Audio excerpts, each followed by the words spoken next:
Last class में हमने science के बारे में जो पहली एक्सप्लिकेशन थी कि साइंस क्या है वो हमने देखी थी, और वो थी इंडक्शन। और फ्रांसिस बेकन का आर्गुमेंट पहले बताया, फिर बताया सोफिस्टिकेटेड इंडक्टिविज्म क्या क्लेम करता है। चाहे सोफिस्टिकेटेड इंडक्टिविज्म हो चाहे नाइव इंडक्टिविज्म हो, दोनों इस बात पे एग्री करते हैं कि जनरलाइजेशन जो होती है वो कंफर्मेशन की बुनियाद पे होती है, और कंफर्मेशन का स्टैंडर्ड एक्सपीरियंस ही है। तो तजर्बे की बुनियाद पे हम कंफर्मेशन करते हैं कि थियरी कंफर्म हो रही है या नहीं हो रही है, हाइपोथेसिस कंफर्म हो गया डिसकंफर्म हो गया।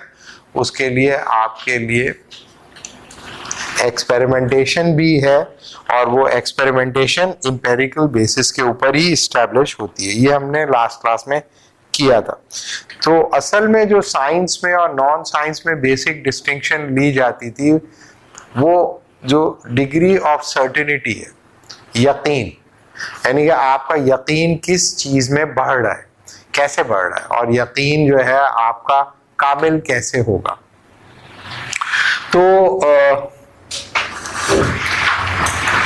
आम तौर पर पाकिस्तान में जो लोग बात कर रहे हैं ना साइंस की वगैरह, तो उनके जहन में जो साइंस का तस्वुर है ना, तकरीबन वो वही है जो कि 19th सेंचुरी के थियरी ऑफ साइंस थी, कि साइंस में क्या होता है, एक्सपेरिमेंटेशन करते हैं और फिर वो एक्सपेरिमेंटेशन कंफर्म हो जाता है, और कंफर्म होने के बाद यकीन के साथ हम ये जनरलाइजेशन कर देते हैं। अगर आप उसकी एनालिसिस करें तो उसकी रूट कॉज जो है वो आपको मिल जाएगी इंडक्शन के अंदर। लेकिन इंडक्शन जो है उसमें कुछ सीरियस इश्यूज हैं, और सर्टेनिटी को लेकर ही ये इश्यूज रेज होने शुरू हुए। कि अगर फर्ज करें कि जो मैंने आपको लास्ट क्लास में बताया, प्रॉब्लम ऑफ इंडक्शन ये था कि आप जो ऑब्जर्वेशंस होती हैं आपकी, वो पर्टिकुलर होती हैं,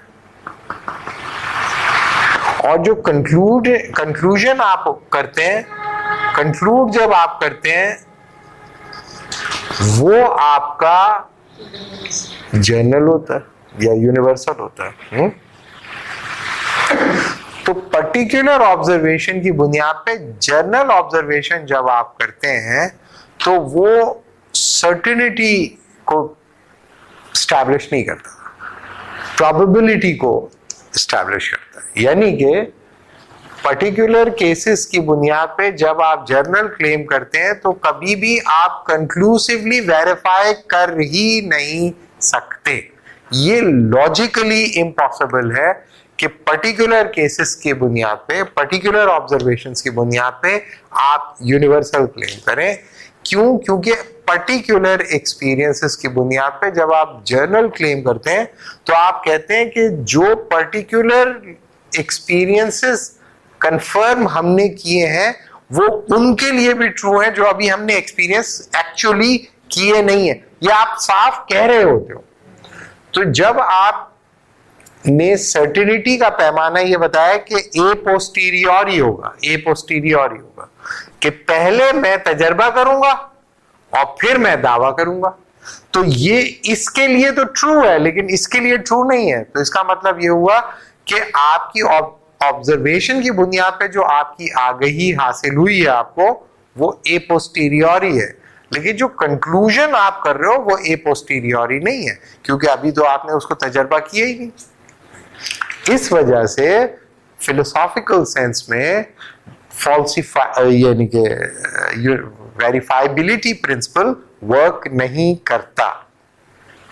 तो दो प्रिंसिपल थे जो के बुनियादी तौर पर आपकी वेरीफाइबिलिटी को, कि ये जो वेरीफाइबिलिटी प्रिंसिपल था आपका, इसकी बुनियाद जो थी वो दो तरह के प्रिंसिपल्स पे थी जो कि कदीम जमाने से चले आ रहे थे साइंटिफिक डिस्कोर्स के अंदर। एक को हम कहते हैं लॉ ऑफ कॉजेशन या प्रिंसिपल ऑफ कॉजेशन। हाँ, प्रिंसिपल ऑफ कॉजेशन या लॉ ऑफ कॉजेशन, और दूसरा जो है वो है law of uniformity of nature. Law uniformity of nature, ये दो बुनियादी कवानीन थे जिसकी बुनियाद पे आप ये समझते थे कि अगर नेचर यूनिफॉर्म है और कायनात का स्ट्रक्चर यूनिफॉर्म है तो इसका मतलब है कि अगर वो पर्टिकुलर के लिए ट्रू होगा तो जनरल के लिए भी ट्रू होगा, क्योंकि यूनिफॉर्मिटी प्रिंसिपल। इसी तरीके से कॉज और इफेक्ट के दरमियान जो रिलेशनशिप है, कॉज और इफेक्ट के दरमियान जो रिलेशनशिप है वो नेसेसरी रिलेशनशिप है। अगर वो एक केस के अंदर होल्ड कर रहा है तो उन केसेस में भी होल्ड करेगा जो केसेस हमने अभी तजर्बा किए नहीं।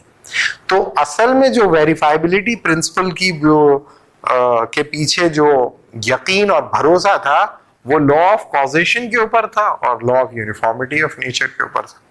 लेकिन फिलॉसफी के अंदर बहुत सारे लोग हैं जिन्होंने लॉ यूनिफॉर्मिटी और लॉ ऑफ कॉजेशन को बहुत पहले चैलेंज कर दिया था, जैसे कि ह्यूम ने लॉ ऑफ कॉजेशन को सिस्टमैटिकली उसने चैलेंज किया था। हमारे कोर्स में ये डायरेक्टली यानी कि ये अब नहीं है ये इशू कि हम ह्यूम को पढ़ाना शुरू करते हैं। ह्यूम एक कॉम्प्लेक्स थिंकर है, लेकिन सिर्फ ये मैं रिकॉर्ड पे लाने के लिए बता रहा हूँ कि लॉ ऑफ कॉजेशन के बारे में जो हम लोगों का ख्याल है, जैसे एक आम आदमी के कॉज और इफेक्ट के दरमियान अगर आप रिलेशनशिप बता दें तो इल्लत और मालूल का जो रिलेशनशिप है वो आप इस्टेब्लिश कर दें तो इसकी बुनियाद पे आप चीज़ों को एक्सप्लेन भी कर सकते हैं और प्रेडिक्ट भी कर सकते हैं।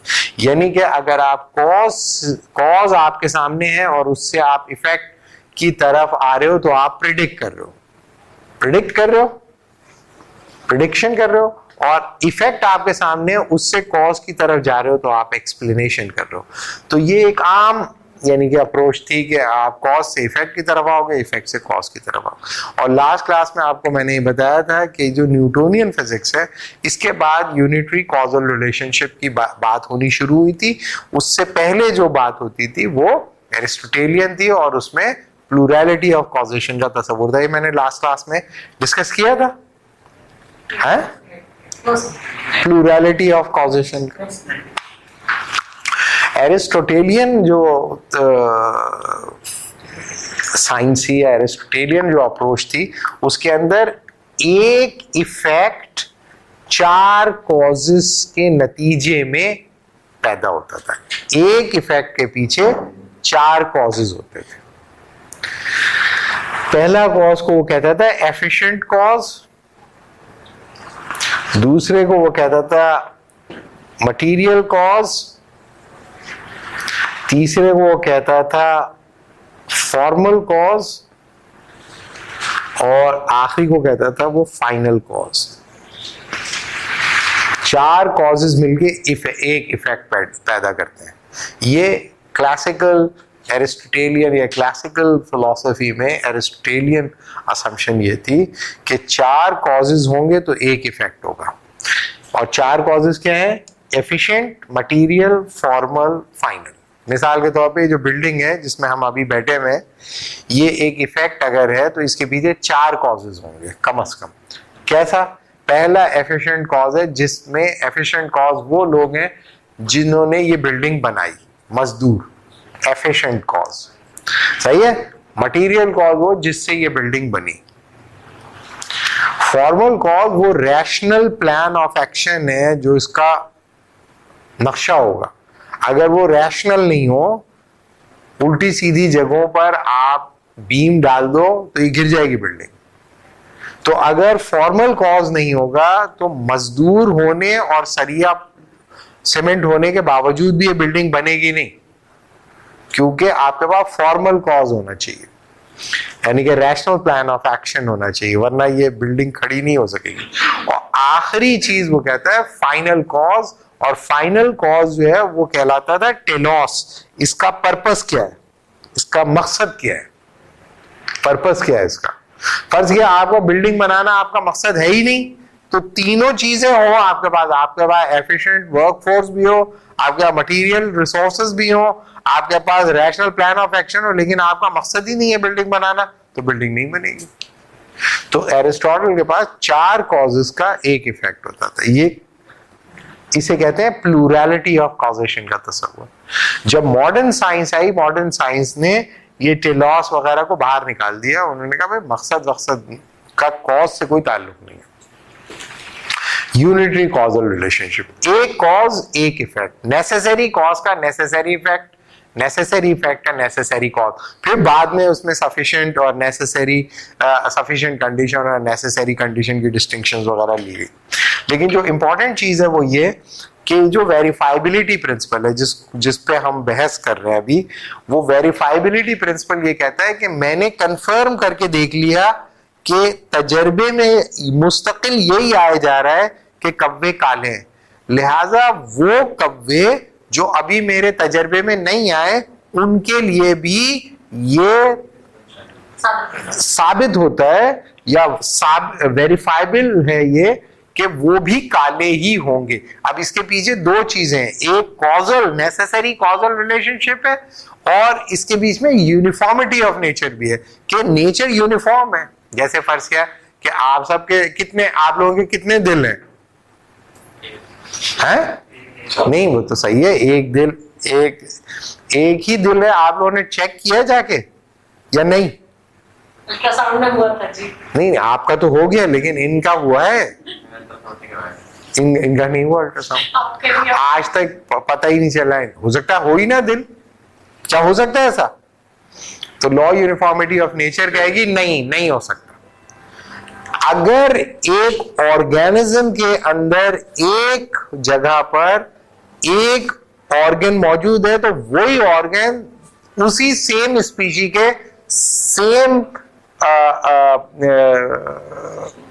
पोजीशनिंग पे मौजूद होगा। लिहाजा ऐसा हो ही नहीं सकता कि इनका हार्ट तो नहीं हो और आपका हो, या आपका हो और इनका नहीं हो, क्योंकि नेचर यूनिफॉर्म है, यूनिफॉर्मिटी है नेचर के अंदर। ये एक बुनियादी तस्वुर था, ये कदीम तस्वुर है जो कि सदियों से चला आ रहा था। इसको ओन करता है इंडक्टिविज्म भी, और इंडक्टिविज्म कहता है कि अगर हम तवातुर के साथ किसी चीज को तजर्बा कर रहे हैं और तवातुर के साथ वो हमारे तजर्बे में आए जा रहा है तो हमें यकीन है कि मुस्तकबिल में होने वाले तजर्बात भी यकीनी तौर पर इस चीज से मुताबिकत रखेंगे। लेकिन जो बुनियादी सवाल है वो ये कि क्या जो दावा आप कर रहे हो वो आपने खुद तजर्बा किया है कि नहीं। आप कहते हैं जी मैंने खुद तजर्बा किया है, तो वो पर्टिकुलर तजर्बा किया है, लेकिन जो दावा आप कर रहे हो वो यूनिवर्सल है, इसलिए ये प्रोबेबली ट्रू होता है, नेसेसरीली ट्रू नहीं होता। अब अगर वो नेसेसरीली ट्रू नहीं है तो आपने तो बुनियादी जो सवाल उठाया था वो ये था कि भाई हमारा उसूल वेरिफिकेशन है, तो वेरिफिकेशन तो तजर्बे के बाद होती है, तो जो दावा तुम कर रहे हो उसका तो तजर्बा तुमने किया नहीं, कुछ का तजर्बा करके सबके बारे में दावा कर रहे हो। लिहाजा इंडक्टिव कंक्लूजन ट्रू तो होता है लेकिन वो प्रोबेबली ट्रू होता है। लिहाजा आप उसकी प्रोबेबिलिटी को इंक्रीज करने के लिए नंबर ऑफ केसेस को इंक्रीज कर सकते हो, लेकिन जितने भी नंबर ऑफ केसेस आप इंक्रीज कर लो वो हमेशा इम्कानी तौर पे सच होगा, यकीनी तौर पे सच नहीं होगा। पूरी दुनिया में जो साइंटिफिक कम्युनिटी है इसको मानती है, साइंस के बाहर के आदमी माने या नहीं माने, जो साइंस पे ईमान ले आए, लेकिन जो साइंटिस्ट हैं उन्हें पता है कि हमारी डिग्री ऑफ वेरीफाइबिलिटी हाई है या लो है, लेकिन वो ये नहीं कहते कि ये 100% कंफर्म है।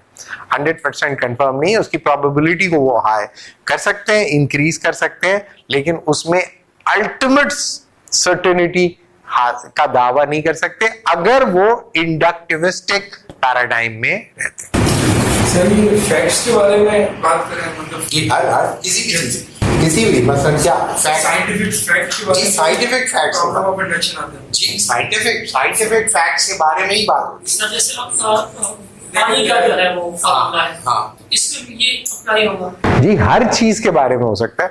किसी भी चीज के बारे में हम ये कह सकते हैं कि जो डिग्री ऑफ प्रोबेबिलिटी है उसकी वो हाईएस्ट हो सकती है, बहुत हाई हो सकती है, लेकिन जो आप दावा कर रहे हो उसूली तौर पे लॉजिकल बुनियादों पर उसमें ये मुमकिन है कि आपको एक नंबर ऑफ केस ऐसा मिल जाए जो आपकी तमाम कंसिस्टेंट वेरिफिकेशन को फॉल्सिफाई कर दे। सिर्फ एक नंबर ऑफ केस आपको चाहिए है।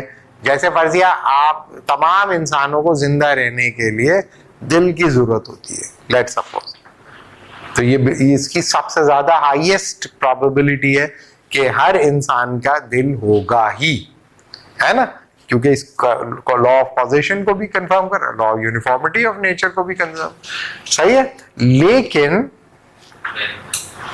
इसमें ये आप अगर एक ऐसा इंसान दिखा दें जिसका दिल हो ही ना, बगैर दिल का हो, है, जिस तरह हमारे यहाँ लोग हैं पत्थर दिल, जो पूरी हमारी उर्दू शायरी की जो रिवायत है संग दिल है, या किसी को दे के दिल कोई नवा संजय फुगा क्यों हो, ना हो जब दिल ही सीने में तो मुंह में जुबां क्यों हो, है। तो अब ये गालिब क्या करें, उनके नहीं है ना, फिर ये हुआ ना, आशिकी नहीं होता ना दिल, यही हुआ ना उर्दू शायरी में। सच अब तो साबित हो गया कि नहीं था उनके दिल में, उन्होंने दे दिया दिल, किसी को दिल अपना दे दिया, नहीं है उनके सीने में, और फिर भी घूम फिर रहा। शायर घूम रहे होते हैं कि नहीं दिल दे के, हाँ, मांगा जो हमने दिल तो पूछा जरा सी चीज थी जाने कहां रख दी, है। तो भाई आप उन्हें दिल दे भी जाओ, वो दिल रख के भूल गए या फेंक दिया आपका दिल, हाँ। तो आप पूरी उर्दू शायरी की जो रिवायत है उसकी रोशनी में ये तो साबित हो सकता है, साबित किया करते हैं सारे शोरा कि नहीं है दिल, आप मेरे दिल नहीं है, जिगर नहीं है, ये कुछ भी है नहीं, अगर है ही नहीं, खाली है अंदर से। तो बताने का मतलब ये कि आप अगर कोई मजाक के अलावा सीरियसली अगर कोई एक इंसान ऐसा मिल जाए जो दिल के बगैर हो और जिंदा हो, तो ये जो हमारा हजारों करोड़ों लाखों इंसानों का है कि a man at place X1 was alive and he was having heart. A man at X2 at time T2 was alive and he was having heart and functioning heart, और etc. इस तरह हजारों करोड़ों लाखों इंसानों का आपने टेस्ट कर लिया, लेकिन पता चला कि एक ऐसा आदमी मिल गया जिसका दिल था ही नहीं और वो जिंदा भी था, है। तो आपकी ये जो सच्चाई थी ये धड़ाम से नीचे गिर जाएगी। क्यों? क्योंकि जो आपकी ऑब्जर्वेशन है वो पर्टिकुलर है और जो दावा है वो यूनिवर्सल है, और दुनिया में अभी बहुत सारे ऐसे इंसान हैं जिनको आपने चेक नहीं किया।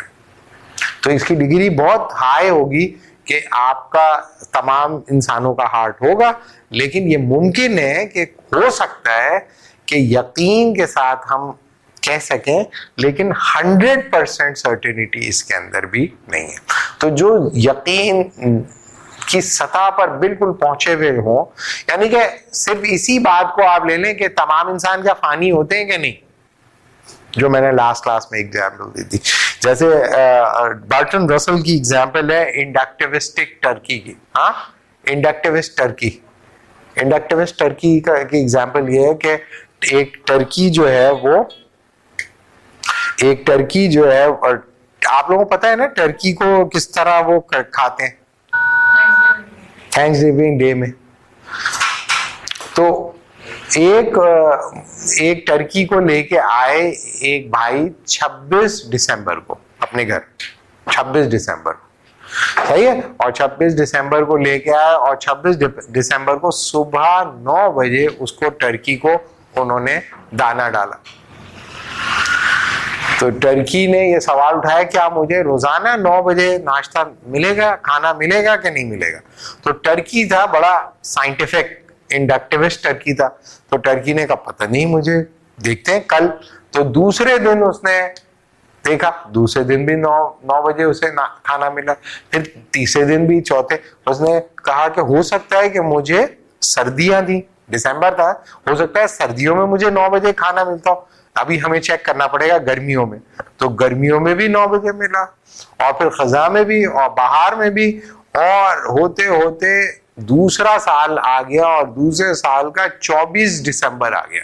24 दिसंबर यानी कि 26 दिसंबर को उस घर में आया था और अगला साल का 24 दिसंबर आ गया और रोजाना उसको सुबह 9 बजे खाना मिल रहा था। लिहाजा 25 दिसंबर को सुबह उठा और उसने कहा मुझे पूरा साल, उसने नंबर ऑफ केसेस में ये देखा कि हर रोज उसे सुबह 9 बजे खाना मिलता रहा। तो इसकी बुनियाद पे क्या वो जनरलाइज कर सकता है कि अब मुझे हमेशा 9 बजे खाना मिलेगा?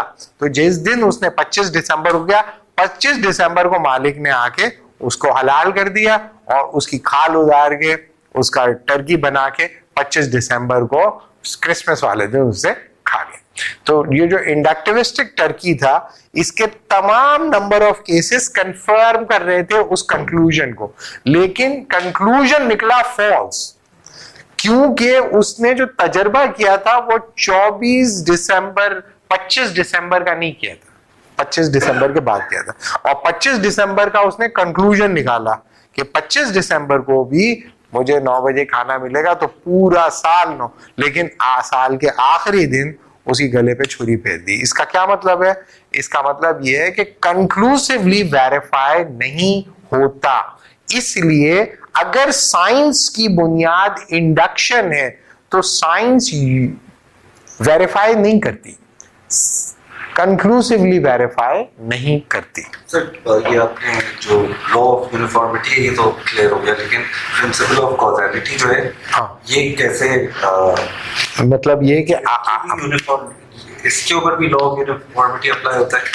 देखें, कॉज और इफेक्ट के दरमियान नेसेसरी रिलेशनशिप होता है। मिसाल के तौर पे अगर यहाँ पर हमने एक कॉजल रिलेशनशिप डिटेक्ट कर लिया कि पानी में और फायर में एक कॉजल रिलेशनशिप है कि पानी बुझा देता है आग को, अगर गर्म भी होगा तब भी बुझा देगा, सही है, और यहाँ पे आपने डिटेक्ट कर लिया, तो ये हर जगह पे वर्क करेगा कि नेसेसरी कॉजल रिलेशनशिप है दोनों के दरमियान, सही है। तो अगर आपने डिटेक्ट कर लिया तो अब आप इसकी बुनियाद पे जनरलाइजेशन कर सकते हैं कि हमेशा पानी आग को बुझा देगा। क्यों? क्योंकि आपने कॉज और इफेक्ट के दरमियान नेसेसरी रिलेशनशिप डिटेक्ट कर लिया, डिस्कवर कर लिया, सही है। इस नेसेसरी रिलेशनशिप की बुनियाद पर अगर फर्ज किया कि हम ऑब्जेक्टिव एक्सपीरियंसेस कर रहे हैं बहुत सारे और उसमें हमने कोई इल्लत और मालूल का रिलेशनशिप निकाल ही लिया, कॉजल रिलेशनशिप निकाल दिया थ्रू इंडक्टिविज्म, तो चूंकि हमारा भरोसा कॉजेशन के ऊपर भी है और law of uniformity of nature के ऊपर भी है, लिहाजा हम इस पे भरोसा करके कहेंगे कि अगर ये पर्टिकुलर के लिए ट्रू है तो ये जनरल के लिए भी ट्रू होगा, क्योंकि हमने कोई कॉजल कनेक्शन दोनों में तलाश कर लिया है। मिसाल के तौर पे अगर मैं ये कहूं कि मेटल को हमने हीट किया और वो फैल गया, metal A expand when heat, metal B expand when heat, metal C expand when heat, metal D expand when heat। तो हम ये कहें और metal expand when heat। अब जो मैं all कह रहा हूं उसमें वो मेटल तो आ गए जो हम डिस्कवर कर चुके हैं। फर्ज किया जमीन की गहराइयों में कोई ऐसा मेटल है जो अभी इंसानों ने डिस्कवर किया ही नहीं। फर्ज करें कि वो मेटल जब एक्सकवेट होता है और उसको हम हीट करेंगे तो क्या वो एक्सपैंड करेगा या नहीं? तो चूंकि हमने कॉजल रिलेशनशिप डेवलप कर लिया है और डिस्कवर कर लिया है मेटल में और एक्सपेंशन में, हीट में और एक्सपेंशन ऑफ मेटल में, लिहाजा हम ये समझेंगे कि चूंकि law of uniformity of nature hold करता है, चूंकि लॉ ऑफ कॉजेशन होल्ड करता है, इसलिए वो अगर मेटल होगा तो वो भी एक्सपैंड हो जाएगा, क्योंकि ये होता रहा है। लेकिन ये प्रोबेबल है, नेसेसरी नहीं है, जो बार बार हम कह रहे हैं। पर्टिकुलर में करें तो वो वेरीफाइबल होगा, लेकिन वो सिर्फ उसी के लिए ट्रू होगा जिसको आपने कंफर्म किया है, यानी कि कभी भी हो ही नहीं सकता। इसका मतलब ये है कि आप ये इस यकीन के साथ बोलोगे कि आयरन एक्सपैंड व्हेन हीट और गोल्ड एक्सपैंड व्हेन हीट, लेकिन इसकी बुनियाद पे आप जनरलाइज नहीं कर सकते। और साइंस की जो स्ट्रेंथ है उसकी जनरलाइजिंग कैपेसिटी है। ये याद रखें कि जब आपका जो नॉलेज क्लेम होता है वो एक्सपैंड करता है, तभी वो फील्ड ऑफ नॉलेज ग्रो करती है। अगर वो एक्सपैंड ना करे तो फील्ड ऑफ नॉलेज ग्रो नहीं करती। कि आपकी गिरफ्त हकीकत की कितनी डायमेंशन के बारे में, तो आप कहें जी सिर्फ इनके बारे में, इसके ऊपर साइंस नहीं चलती। साइंस कहती है हम उनके बारे में ही बता रहे हैं जो अभी हमने तजर्बा नहीं किया। इसी की बुनियाद पर तो साइंस अपना होराइजन जो है वो एक्सपैंड करती थी। लिहाजा डिग्री ऑफ वेरिफिकेशन जो थी उसकी लिमिटेशन से सब साइंटिस्ट आगाह थे और वो ही समझते थे। इस लॉजिकल पॉइंट पर, इसकी बुनियाद पर एक क्लू लोगों को मिला, जैसे कार्ल पॉपर का ये ख्याल था कि ये बात तो यकीन के साथ नहीं की जा सकती कि तमाम कव्वे काले होते हैं। ये यकीन के साथ नहीं कहा जा सकता, ये बिल्कुल सही बात है। लेकिन क्या ये यकीन के साथ कहा जा सकता है कि तमाम कव्वे काले नहीं होते? क्या ये बात यकीन के साथ कही जा सकती है? क्यों नहीं कही जा? क्या मसला है इसमें? नहीं, अगर फर्ज किया कि तुम पहली वाली जो है तमाम कव्वे काले होते हैं, इसको यकीन से आप क्यों नहीं कह सकते? क्योंकि आपने तमाम कव्वे नहीं देखे। तो लॉजिक ये कहती है जब तुमने तमाम कव्वे नहीं देखे तो तमाम कव्वों के रंग के बारे में दावा क्यों कर रहे हो? ठीक है ना?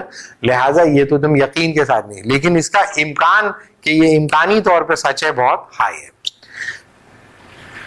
तो पॉपर ये कहता है कि अगर हम एक सफेद कौवा तलाश कर लें, एक सफेद कौवा हमें मिल जाए कहीं से, तो सफेद कौवे को तजर्बा करने के बाद क्या इस जनरलाइज दावे को कि तमाम कौवे काले होते हैं रिफ्यूट किया जा सकता है यकीन के साथ? यानी कि यूनिवर्सल को रद्द करने के लिए आपको पर्टिकुलर एक्सपीरियंस की बुनियाद पर यूनिवर्सल को आप रिजेक्ट कर सकते हो, लेकिन पर्टिकुलर की एक्सपीरियंस की बुनियाद पे यूनिवर्सल क्लेम यकीन के साथ नहीं कर सकते। बात समझ में आई? इसका मतलब यह हुआ कि तजर्बे की बुनियाद पे यूनिवर्सल को आप कंफर्म नहीं कर सकते, लेकिन पर्टिकुलर एक्सपीरियंस की बुनियाद पे यूनिवर्सल को आप रद्द कर सकते हो पूरे तयक्कुन के साथ। तो सर्टेनिटी आती है वेरिफिकेशन से नहीं बल्कि फॉल्सिफिकेशन से। लिहाजा पॉपर ने ये बताया कि पॉपर ने ये दावा किया कि भाई साइंस जो है वो वेरीफाइबिलिटी प्रिंसिपल पे तो चलती ही नहीं, साइंस चलती है फॉल्सिफाइबिलिटी प्रिंसिपल पे।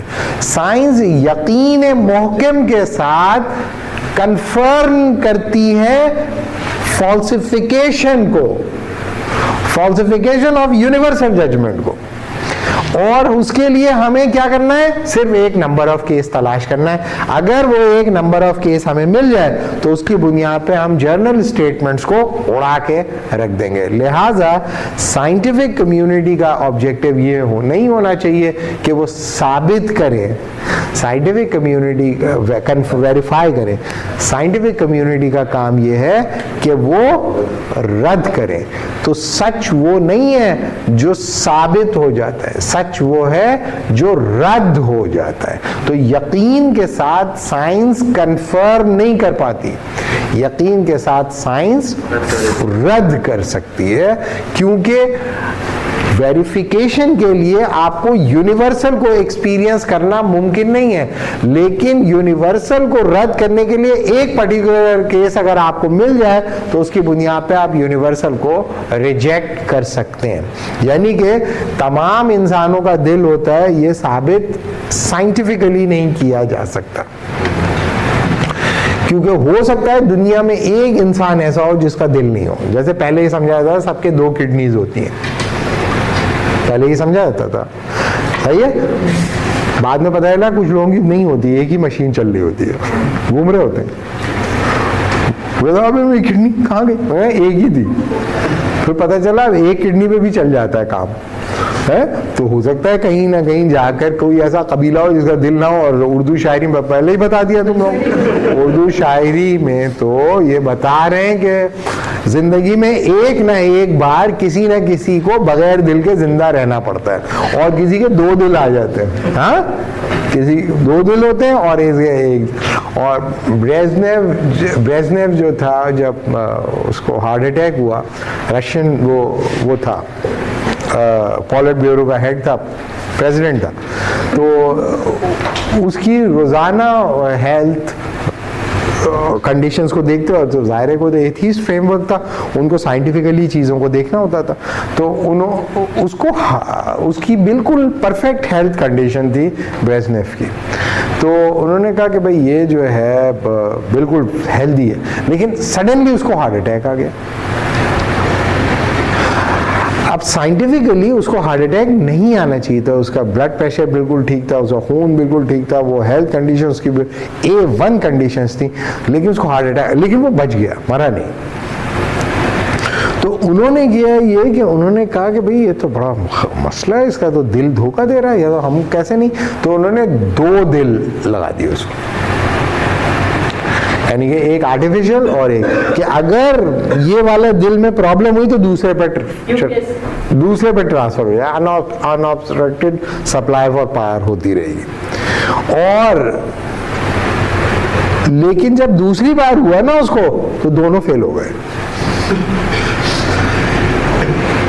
तो बताने का मतलब ये कि साइंटिफिक जो सर्टेनिटी होती है वो वेरिफिकेशन के अंदर हाई प्रोबेबिलिटी लेवल के ऊपर होती है, लेकिन आपको एक नंबर ऑफ केस अगर मिल जाए तो आप यकीन के साथ उसको कंफर्म कर सकते हो कि ये ट्रू नहीं है, ट्रू है के ऊपर नहीं, ट्रू नहीं है को कंफर्म किया जा सकता है। इसका मतलब ये हुआ कि साइंस जो है वो साबित करने का मेथडोलॉजी है ही नहीं, वो रेफ्यूटेशन की मेथडोलॉजी है, वो रिफ्यूट करती है। जो हम बार बार मुस्तकिल लोगों को बताते रहे कि शुरू में भाई कि ये जो आप लोग तसव्वुर मजहबी ख़ास तौर पे लोग, साइंस ने अब देखें ये साबित कर दिया, साइंस ने अब देखें ये साबित है, साइंस साबित नहीं करती भाई, साइंस तो रद्द करती है उसको जो पहले साबित हो चुका। लिहाजा साइंस के अंदर जो है वो क्राइटेरियन जो होता है वो वेरीफाइबिलिटी प्रिंसिपल होता ही नहीं, बल्कि वो फॉल्सिफाइबिलिटी प्रिंसिपल होता है। ये सब लोग नहीं कहते, फॉल्सिफिकेशनिस्ट कहते हैं।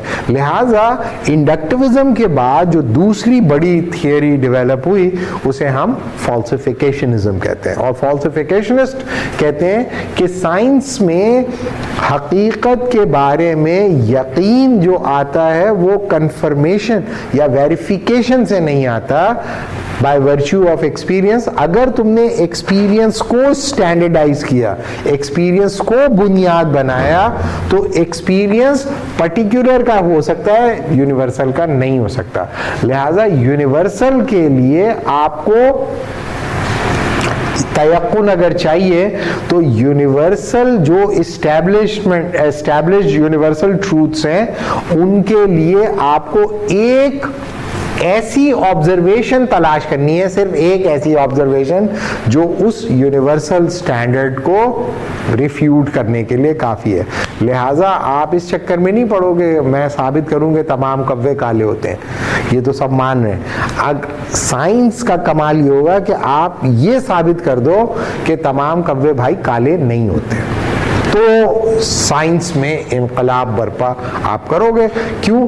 क्योंकि आपको सिर्फ एक ऑब्जर्वेशन चाहिए होगी, और वो एक ऑब्जर्वेशन आप पूरे यकीन के साथ तजर्बे की बुनियाद पे कहोगे कि मैंने तजर्बा कर लिया, एक कव्वे को मैं अपने आंखों से देख रहा हूं जो कि काला नहीं है। इसकी बुनियाद पे ये जो दावा था कि तमाम कव्वे काले होते हैं रिफ्यूट किया जाता है।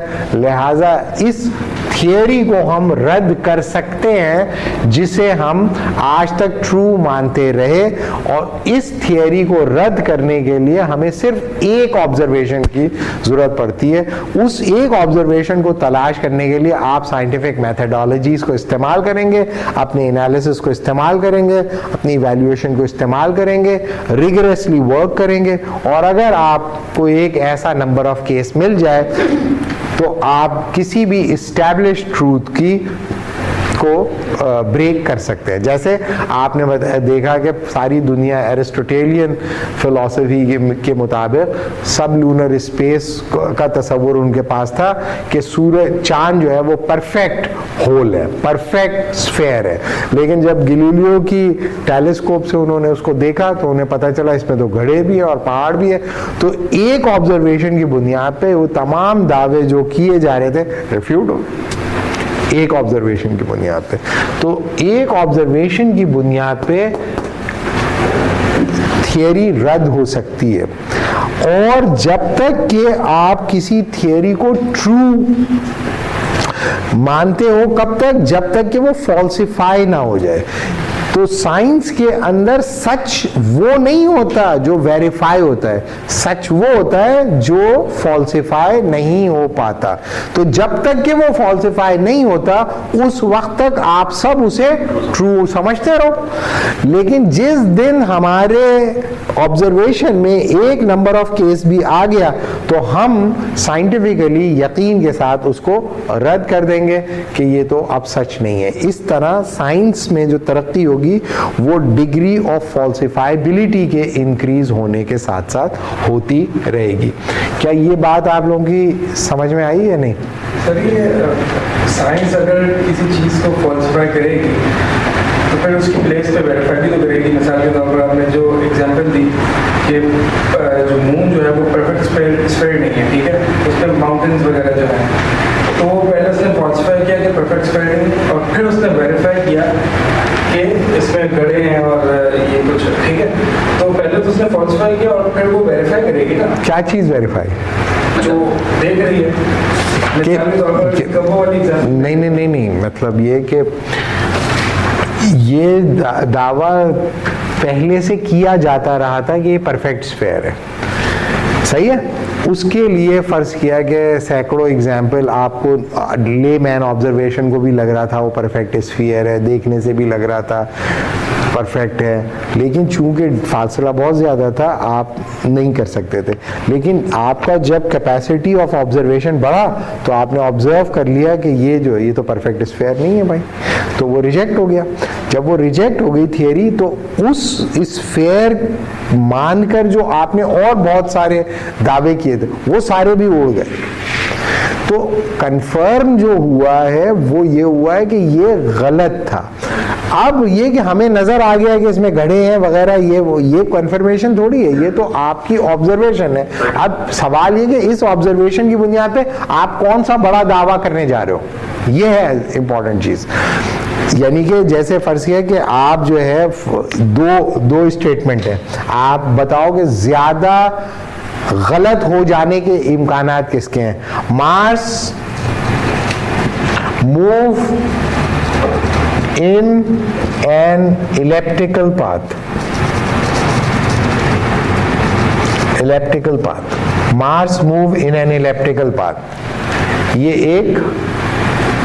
एक दावा है। दूसरा, all planets move in an elliptical path.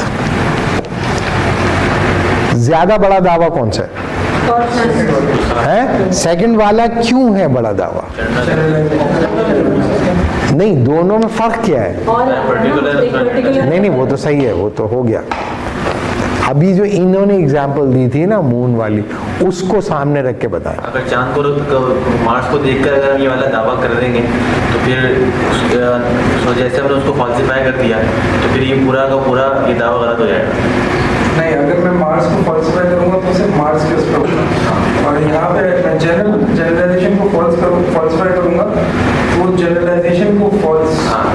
जी देखें, मार्स को आप खुद देख रहे हैं, आपने मार्स को देख लिया, खुद ही अपनी आंखों से देख लिया टेलीस्कोप लगा के कि और मार्स का पूरा पाथ भी आपने देख लिया। लेट्स सपोज पूरा साल लगाया आपने और उसकी कॉन्फ़िगरेशन की और इक्वेशंस बनाई और सारी उसकी ट्रेजेक्ट्री आपने मैथमेटिकल रिप्रेजेंटेशन के ज़रिए आपने एस्टैब्लिश कर दी। इसका मतलब है ये कंफर्म हो गया कि मार्स जो है इलिप्टिकल पाथ में चक्कर लगाता है, ठीक है। तो ये ट्रू हो गया ओनली फॉर मार्स, सही है ना।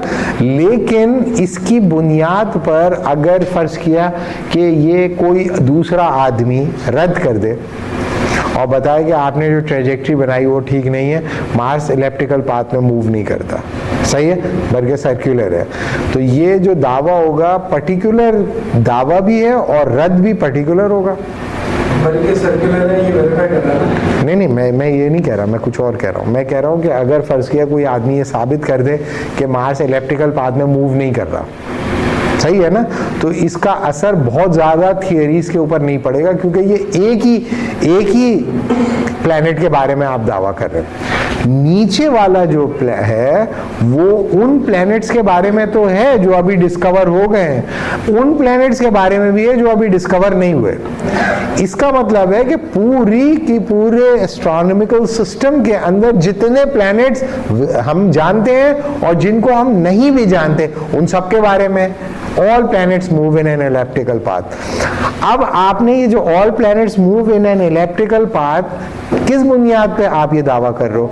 तो आप कहते हो मैं इसे वेरीफाई किया है, मैंने अर्थ को देखा है, मैंने मरकरी को देखा और मार्स को देखा और जुपिटर को देखा है, फर्स्ट किया 4 प्लैनेट देखें और मैंने कह दिया तमाम प्लैनेट मूव करते हैं इलिप्टिकल पाथ के अंदर। लेकिन आपने उन प्लैनेट्स के बारे में भी कह दिया जो अभी डिस्कवर नहीं हुए, तो रद्द होने के इम्कानात किसके ज्यादा है? जिनको नहीं देगा। इसका मतलब है ये, तो ज्यादा साइंटिफिक कौन सा है आपके हिसाब से? ज्यादा साइंटिफिक पहला वाला। क्यों पहला वाला क्यों है? क्योंकि वो ऑब्जर्वेशन पर्टिकुलर। तो साइंस के अंदर फॉल्सिफिकेशनिस्ट कहते हैं ज्यादा साइंटिफिक वो नहीं है, ज्यादा साइंटिफिक ये है। तो साइंस के अंदर ज्यादा साइंटिफिक वो समझा जाता है फॉल्सिफिकेशनिज्म के हिसाब से जिसके रद्द होने के सबसे ज्यादा इम्कानात। मतलब फिर इसको falsify करने नहीं पहले आप मेथड को इस्तेमाल करेंगे ना। नहीं आप पहले ये समझ में आ गई बात आप कि ये वाला क्यों ज्यादा साइंटिफिक है? तो फॉल्सिफाई होने के इम्कान जिसमें ज्यादा है तो उसमें सर्टेनिटी ज्यादा कम होगी ना, जो पीछे मैं अभी आपको पढ़ा के आ रहा हूँ। तो इसका मतलब ये हुआ कि पहले जो हमारे यहाँ जो आम आदमी को बताया जाता है साइंस बड़ी सर्टेन होती है, तो फॉल्सिफिकेशनिज्म तो बिल्कुल उल्टी बात कर रहा है। जिसकी डिग्री ऑफ फॉल्सिफाइबिलिटी हाई होगी वो ज्यादा साइंटिफिक होगी। क्यों? क्योंकि उसका क्लेम बहुत बड़ा है और वो ज्यादा प्रॉब्लम सॉल्विंग है। बात समझ में आ रही है? ये एक आम आदमी को पता ही नहीं है। ये मैं आपको बता रहा हूं 20वीं सदी के शुरू की डिबेट कि बड़ा साइंटिफिक क्लेम वो होता है जो जल्दी रद्द हो जाए लम्हों में। जितना बड़ा दावा उतना जल्दी वो रद्द हो जाएगा। तो जब तक कि वो रद्द नहीं होता है, जैसे ये जब तक रद्द नहीं होता तब तक आप इसको ट्रू मानोगे, और जिस दिन रद्द हो जाएगा उसको रिजेक्ट कर दोगे। और ये वाला चूंकि सिर्फ आपके उन सवालात के जवाब दे रहा है जो मार्स स्पेसिफिक है, इसीलिए इसकी डिग्री ऑफ फॉल्सिफाइबिलिटी चूंकि कम है, गो के इसमें सर्टेनिटी ज्यादा है, इसलिए कम साइंटिफिक है। तो वो गैर यकीनी ही होती है साइंस की। इसका इससे जो पॉइंट आपको रेफर कर रहा हूं वो ये कि जिसमें डिग्री ऑफ सर्टेनिटी ज्यादा होगी, जैसे कि मार्स, वो उसकी वो कम साइंटिफिक होगी। और जिसकी डिग्री ऑफ फॉल्सिफाइबिलिटी हाई होगी उसकी क्लेम चूंकि बहुत बड़ा है, वो ज्यादा प्रॉब्लम सॉल्विंग है, उसको उस वक्त तक साइंस ट्रू मानेगी जब तक कि कोई एक प्लेनेट। तो असल में साइंटिफिक कम्युनिटी ये नहीं देखेगी कि all planet move in elliptical path, वो एक ऐसे प्लेनेट को तलाश करेगी जो इलिप्टिकल पाथ में मूव नहीं कर रहा, उसको डिटेक्ट करके इसको उड़ा देगी। इसको उड़ाने के नतीजे में पूरी साइंटिफिक कम्युनिटी में इनकलाब बर्पा हो जाएगा। तो साइंटिस्ट किसकी तलाश में होते हैं? सच की तलाश में नहीं होते, इस्टेब्लिश सच्चाइयों को रद्द करने की तलाश में होते हैं। अब इसके ऊपर लोग मजहब की इमारतें खड़ी कर रहे हैं, तो भाई जाके वो अपना दिमाग का इलाज करें। तो ये तो एक ये मैं कोई इंकशाफ नहीं कर रहा, इंकशाफ नहीं है ये बिल्कुल इस्टेब्लिश डिबेट है। जो इसने थोड़ा सा फलसफा पढ़ा है उसे ये बात पता है। तो आप समझते हैं कि जिसपे सर्टेनिटी होती है उसे साइंस समझती है, नहीं। प्रॉपर ये बता रहा है वो होती है साइंस जिसकी बज़ाहिर ट्रूथ क्लेम बड़ा हो। ट्रूथ क्लेम जिसका भी बड़ा होगा उसके रद्द होने के इम्कानात बढ़ जाएंगे, और जब तक कि वो रद्द नहीं होता उस वक्त तक उसको ट्रू माना जाएगा। लिहाजा साइंटिस्ट का क्या काम है, ऑब्जर्वेशन की बुनियाद पर आप एक ऐसा प्लेनेट तलाश कर लो जो कि रिफ्यूट हो जाए, एक ऐसा इंसान तलाश कर लो जिसका दिल नहीं हो, एक ऐसा इंसान तलाश कर लो जिसकी जो है वो आर्टरीज कम है, एक ऐसा इंसान तलाश करो जो बिल्कुल बगैर ब्रेन का है, लेट सपोज एक ऐसा कौवा तलाश करो, एक ऐसा कौवा तलाश कर लो जो कि इसका मतलब है- या एक ऐसा इंसान तलाश कर लो जो बूढ़ा हुआ ही नहीं, एक ऐसा इंसान तलाश कर लो जो मरा ही नहीं, एक ऐसा जानवर तलाश कर लो जिसको मौत नहीं आती।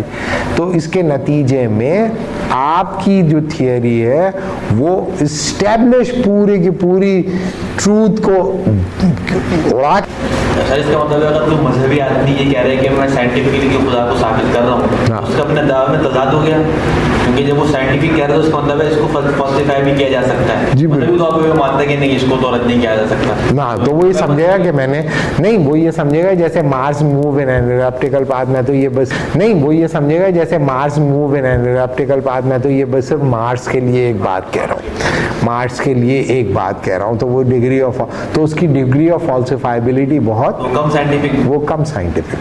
डॉक्टर साहब ये जैसे है कि आजकल वो आता है कि कोरोना वायरस का इलाज प्याज से हो सकता है, ये साइंटिफिक बात है बहुत। नहीं, मतलब कोरोना वायरस का इलाज आपको पहले ये बताना पड़ेगा कि कोरोना वायरस हर दावा नहीं, जैसे ये all planets move in elliptical path ऐसे ही अटकल पच्चू नहीं है। पहले आपने मार्स को, अर्थ को और मरकरी को और वीनस को डिस्कवर किया, फिर उसका इलेप्टिकल पाथ निकाला, फिर उसकी मैथमेटिकल एक्सप्रेशन निकाली, और आपने देखा कि मरकरी मूव करता है इलेप्टिकल पाथ में, फिर आपने देखा कि मार्स मूव करता है, फिर आपने कहा अर्थ मूव करता है, आपने ये मैथमेटिकली स्टैब्लिश कर दिया।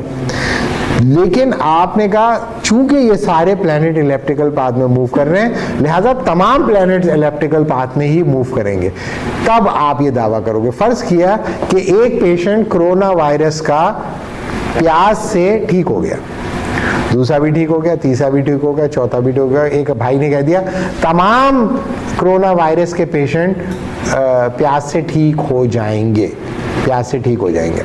तो अगर फर्ज किया कि उसने ये कह दिया कि तमाम को, तो आपको ये एक साइंटिफिक क्लेम हो जाएगा। लेकिन इसमें क्या है, क्योंकि इसका क्लेम ये है कि तमाम पेशेंट, बूढ़े भी, बच्चे भी, जवान भी, काले भी, गोरे भी, सर्दी में भी, गर्मी में भी, खिजा में भी, बाहर में भी, तो इसका मतलब बहुत बड़ा क्लेम है। लिहाजा इस बात के रद्द होने के इम्कानात बढ़ जाएंगे कि फर्ज किया एक आदमी को कोरोना वायरस हुआ और उसको प्यास पिलाई गई, प्यास खिलाई गई, प्यास में बिठा दिया गया, प्यास का बिस्तर बना, लेकिन वो फिर भी उनका इंतकाल हो गया। तो फिर ये गलत साबित हो जाएगा कि प्यास से कोरोना वायरस का इलाज हो जाता है, क्योंकि इसकी डिग्री ऑफ फॉल्सिफाइबिलिटी बहुत हाई थी, लिहाजा इसके रिफ्यूट होने के इम्कानात भी बहुत ज़्यादा होते हैं। तो जिसके डिग्री ऑफ फॉल्सिफाई होने के इम्कानात बढ़ जाएं, उसका दावा चूंकि बहुत बड़ा है, इसलिए बहुत जल्दी वो रिफ्यूट हो जाता है। लेकिन अगर वो सरवाइव कर जाए तो फिर इसका मतलब है उसमें कोई साइंटिफिक फाउंडेशन उसकी हाई है, उसकी यानी कि इस बात की कि इंसान के सरवाइव करने के लिए दिल इनएविटेबल होता है, हाँ, ये इसकी रद्द होने के इम्कानात बहुत ज़्यादा है, क्योंकि आपने उन इंसानों के बारे में भी कर दिया है जो कि पैदा हो चुके हैं, और उन इंसानों के बारे में भी पैदा कर दिया है, दावा कर दिया है जो अभी पैदा नहीं हुए। तो जिस रफ्तार से इंसान खुदगर्ज हो रहे हैं और जिस रफ्तार से मोहब्बत में कमी वाक़ हो रही है, तो हो सकता है इंसान बग़ैर दिल के ही पैदा हो, है? जिस रफ्तार से इंसानों का खुदगर्जी की तरफ इर्तिका हो रहा है, उसके बाद सबसे ज़्यादा जो फजूल चीज़ है वो दिल ही लग रही है? चिप्स भी लग रही है, हाँ, चिप्स भी लगे। सर तो इसका मतलब है कि हम जो जितना एलोपैथी की दवाएं हैं उनका दावा यानी वो ठीक कर देती है मरीज को, जितना वो साइंटिफिक है, जितना होम्योपैथी या टिप का भी एक भी उतना साइंटिफिक होना चाहिए, यानी उसमें भी इतनी गरीब इतनी सूरत हाल है जितनी एलोपैथी में, लेकिन अब तो बिल्कुल ऐसा होता है कि दूसरी दवाओं को तो कानूनी तौर पर नहीं, मसला ये है कि जो फॉल्सिफिकेशनिस्ट हो इनकी कमिटमेंट ऑब्जर्वेशन के साथ है, नहीं, बाकी चीज़ों में ऑब्जर्वेशन कम हो। ऑब्जर्वेशन के ऊपर इनका भरोसा नहीं ख़त्म हुआ फॉल्सिफिकेशनिस्टों का भी। तो फॉल्सिफिकेशनिस्ट कहते हैं कि चूंकि ऑब्जर्वेशन या तजर्बे की बुनियाद पे हम यकीन से साबित नहीं कर सकते, तो तजर्बे को हम नहीं छोड़ेंगे, तजर्बे की बुनियाद पर यकीन के साथ हम रद्द कर सकते हैं। तो असल में जो कमिटमेंट है वो तजर्बे के साथ है, और सेंट्रलिटी ऑफ एक्सपीरियंस जो है वो बड़ा सिग्निफिकेंट है। लिहाजा साइंस में तरक्की कैसे होती है? साइंस में तरक्की होती है कन्फर्मेशन से नहीं, फॉल्सिफिकेशन से। तो दुनिया में जैसे जैसे इस्टेब्लिश साइंटिफिक थियरी फॉल्सिफाई होती चली जाती हैं, पॉपर का ये ख्याल था या फॉल्सिफिकेशनिस्टों का ख्याल था कि उसके साथ साथ साइंस तरक्की करती जाती है, और साइंस में जो तरक्की की बुनियाद है वो इस्टेब्लिश जो फैक्ट हैं, जो कि फैक्ट समझे जाते हैं या समझे जा रहे होते हैं, उनको अगर हम ऑब्जर्वेशन की बुनियाद पे यकीन के साथ फॉल्सिफाई कर दें, डिसकन्फर्म कर दें, तो उसके नतीजे में साइंस तरक्की करती चली जाती है। सही, तो बिल्कुल मजहब के मसले है ना, मुखालिफ मतलब नहीं, मजहब की बिल्कुल मुखालिफत कर रहे होगे ना साइंस तो। नहीं, क्यों? मजहब की क्या? मजहब तो कह रहे हैं कि फैक्ट आपके जो कायम है वो कायम है, ये कह रहे हैं कि नहीं, जितना आप यानी रद्द कर सकें। नहीं, मजहब ने कौन से फैक्ट का ठेका लिया हुआ है? आप बताओ मुझे, कौन से मजहबी है? नहीं, मजहबी कौन से फैक्ट के बारे में? मिसाल के ऊपर हम कहते हैं कि हमारे ऊपर हम पहले से सही को मानते हैं कि खुदा है, ये हमारा अकीदा है। तो नहीं, साइंस तो ऑब्जर्वेशन के ऊपर ही, मैंने पहले दिन भी आपको बताया कि साइंस ने तो कभी ये दावा किया ही नहीं कि वो साबित करेगी कि खुदा है या नहीं। हाँ, तुम ये बताओ कि देखें ये जो आदमी जिंदा थे ये खुदा की वजह से थे, हाँ, तो साइंस दावा करेगी कि ये जो तुम साबित नहीं हो सकता ये, क्योंकि तुम ऑब्जर्वेशन में नहीं आ रहा। तो मजहब के दायरे में तो साइंस जाती नहीं है, दायरे से बाहर मुकाबिल नहीं है। वो तो कह रहा है मैं दुनिया के बारे में बता रहा हूँ, और दुनिया के बारे में जो ट्रूथ है वो अगर फॉल्सिफाइबल है तो जब तक कि वो ट्रूथ फॉल्सिफाई नहीं हो जाता उस वक्त तक उसे ट्रू मानो, और जब वो रद्द हो जाए तो उसको छोड़ के आगे बढ़ जाओ। दुनिया से मुताल्लिक, रूह से मुताल्लिक, हकीकत से मुताल्लिक, आखिरत से मुताल्लिक, ये तो डोमेन में आता ही नहीं ना, वो लाता ही नहीं उसको। वो भी वो कर रहा है जो मजहब को साइंस में जो बिला वजह डाल रहे हैं वो कर रहे हैं, वो तो नहीं कह रहा है ऐसा। साइंस तो कहती नहीं, आप क्यों ला रहे हैं? आप बिला वजह लेके आ रहे हो, वो ये नहीं कह रहा। मिसाल के तौर पे एक आदमी कहे कि मैं एक बुजुर्ग की दुआ की वजह से ठीक हो गया, तो क्या मानते हैं डॉक्टर? डॉक्टर मानेंगे इसको कि बाबा जी दुआ करेंगे ठीक हो जाएगा?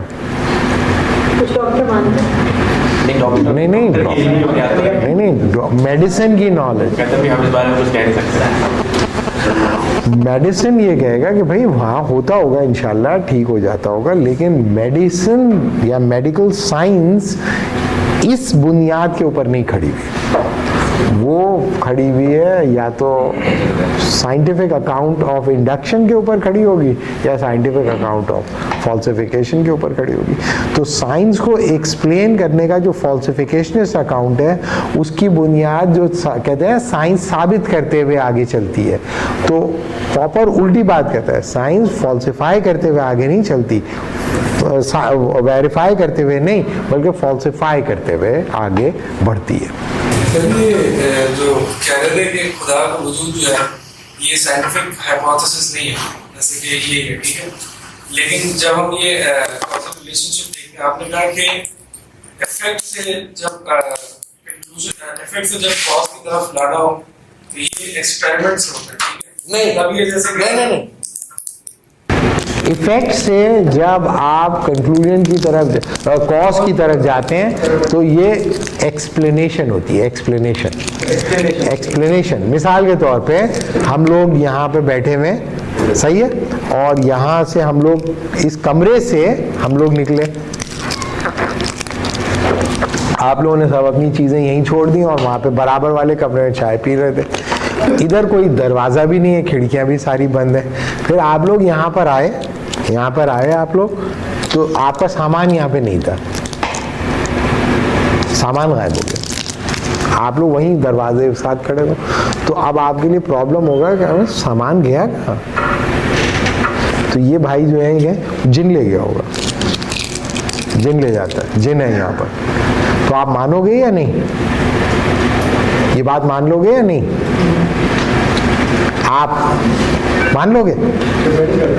नहीं, मैं अभी पूछ रहा हूँ ना, किस चीज पे डिपेंड करेगा? ये तुम्हारे साथ ही था, और दूसरा कमरा, कोई कमरे में कोई दरवाजा भी नहीं है, कोई खिड़की भी नहीं है, फिर मान लोगे क्या नहीं? साइंस नहीं मानती, साइंस कहेगी कि भाई ऐसा थोड़ी होगा, ये क्या बात है। ये जो एक्सप्लेनेशन है जिन ले गया, ये ऑब्जर्वेशनल नहीं है, तो ना ये कॉज होगा ना ये इफेक्ट होगा। वो कहेंगे ये कॉज नहीं है, वो कहेगा हम इन्वेस्टिगेट करेंगे, यहाँ पे कोई डॉक्टर इरफान ने खुफिया दरवाजा भी बना रखा है। सर ये जो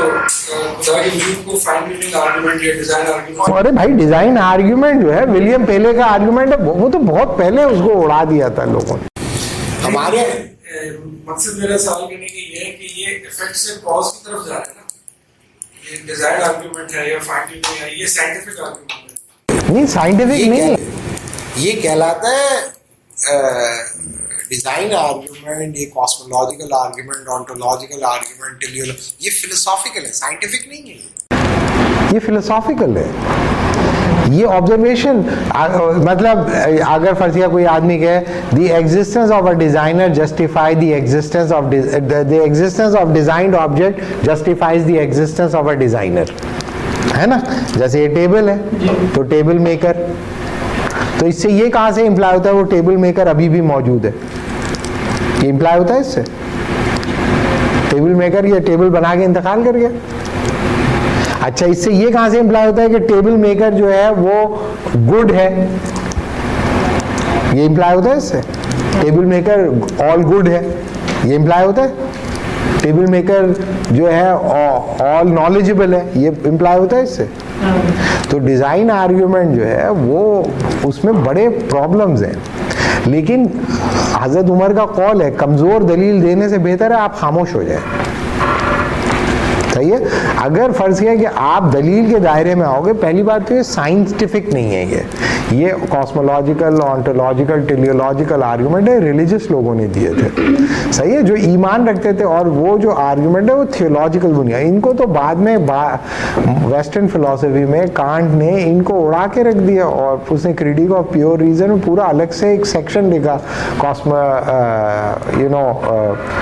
रैशनल कॉस्मोलॉजी, रैशनल साइकोलॉजी और रैशनल थियोलॉजी, और उसने तीनों को अब ये कि टेलीविजन के ऊपर लोगों ने आकर, बहुत सारे लोगों ने डिज़ाइन आर्गुमेंट इस तरह पेश किया जैसे उन्होंने डिवाइस किया, तो बड़ी ज्यादती की बात है ना यार। ये तो बहुत पहले लोगों ने बनाया था, फिर दूसरों ने उसकी क्रिटिक भी कर दी, और जिन लोगों ने उसकी क्रिटिक की उन्होंने ये कहा this is not the refutation of the existence of the God, this is the refutation of the argument for the existence of the God. ये जो है रद्द नहीं है वजूद खुदा का, ये रद्द है दलील वजूद खुदा की। अब आप फजूल दलीलें क्यों दे रहे हो भाई, कमजोर दलील क्यों दे रहे हो आप? तो वो अगर आपसे ज्यादा हाई IQ का होगा वो उस दलील को उड़ा देगा। तो पहली बात तो ये फिलोसॉफिकल थे आर्ग्यूमेंट्स, साइंटिफिक नहीं थे। और साइंटिफिक अगर होंगे तो डिग्री ऑफ फॉल्सिफाइबिलिटी या degree of verifiability observational possibility को एक्सक्लूड नहीं करेगी, ऑब्जर्वेशन से बाहर नहीं जाएगा वो, ठीक है।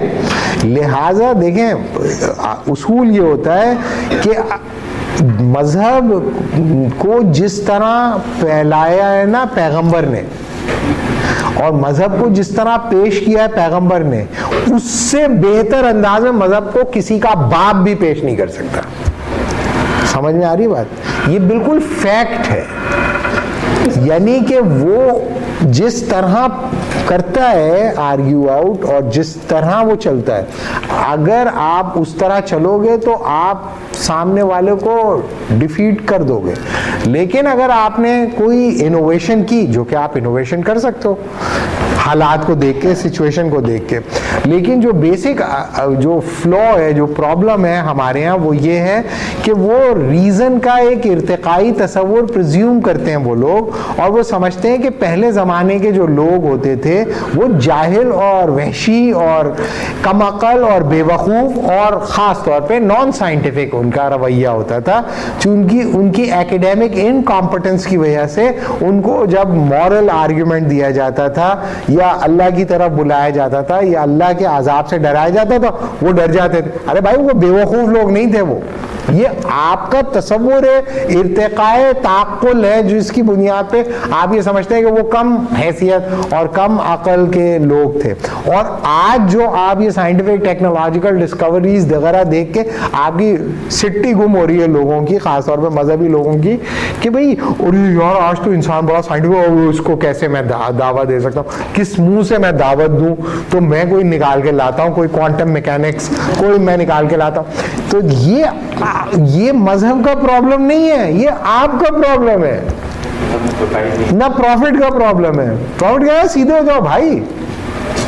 तो जो जिसके सामने जाके खड़े होते हैं वो क्या समझ रहे हैं कि जो भाई मुसलमान नहीं है या कोई इंसान क्रिश्चियन नहीं है तो उसने पूरी साइंस आती है उसको, पूरी दुनिया की तमाम साइंटिफिक थियरी उसके सीने में ठाटे मार रहा है। अब आप जाके उससे कहो यार अल्लाह की, तो कहे हाँ चलो बताओ मुझे क्वांटम मैकेनिक्स के हिसाब से साबित करो। नहीं क्वांटम है छोड़ दो, ये मुझे बताओ कि ये जो हाइजेनबर्ग प्रिंसिपल से साबित करो मुझे। अरे भाई वो भी उतना ही जाहिल है जितने आप जाहिल हो। तो आपको मजहब की बात मजहब के ही पैराए में बयान करनी चाहिए, उसूलन, सीधी सी बात है। सर ये जो है हमारी दुनिया है, ये हमारा निज़ाम है, जैसे सूरज है, चांद है, तारे हैं, दिन का आना जाना है, इन दलीलों को कुरान में बयान किया गया है। तो इसकी अगर कुछ ही बयान करते हैं साइंटिफिक या कुछ इस तरह की बात एक्सप्लेन करते हैं तो वो फिर किस तरह नहीं वो कर दे उसको, लेकिन उसमें जो बुनियादी तौर पर आप इन्हिसार कर रहे हो उसके बाहर के चीज के ऊपर ना, और वो तो मैंने आपको बताया ना कि वो कह रही है कि हम इसको सच को साबित नहीं कर रहे, सच को रद्द करना हमारा ऑब्जेक्टिव है, हम सच को रद्द करते हुए चलेंगे। तो ये लिखा हुआ है relative rather absolute degree of falsifiability। अभी मैं इसको बताता हूँ कि इसका क्या मतलब है, लेकिन ये अलग चैप्टर है। लेकिन पहला चैप्टर ये समझ में आ गया कि प्रोग्रेस साइंस जो करती है वो फॉल्सिफाई करते हुए चलती है। तो फर्ज किया कि आज आपने चांद सूरज वगैरह के लिए जो दुनिया में जो इस्टेब्लिश साइंटिफिक थियरीज हैं, आप तो नहीं हो ना साइंटिस्ट, उस पर आपने इन्हिसार करके कुरान की कुछ आयतें या बाइबल की कोई आयत या तौरात की कोई आयत आपने साबित कर दी। तो आपने कहा ये हो गया ना भाई, साबित हो गया, साबित, जी साबित हो गया, चलो भाई चलो हो गया, अब आगे चले। लेकिन साइंस का तो पैराडाइम है उस फॉल्सिफाई करना, साइंस ने उसी थियरी को फॉल्सिफाई कर दिया, तो आपकी फिर आयत का क्या होगा ये मैं बता रहा हूँ आपको। तो बुनियादी तौर पर लोगों के लिए ये, बल्कि कुरान की आयत भी क्या तुम्हारे लिए अल्लाह काफ़ी नहीं है ना? कुरान की आयत क्या है?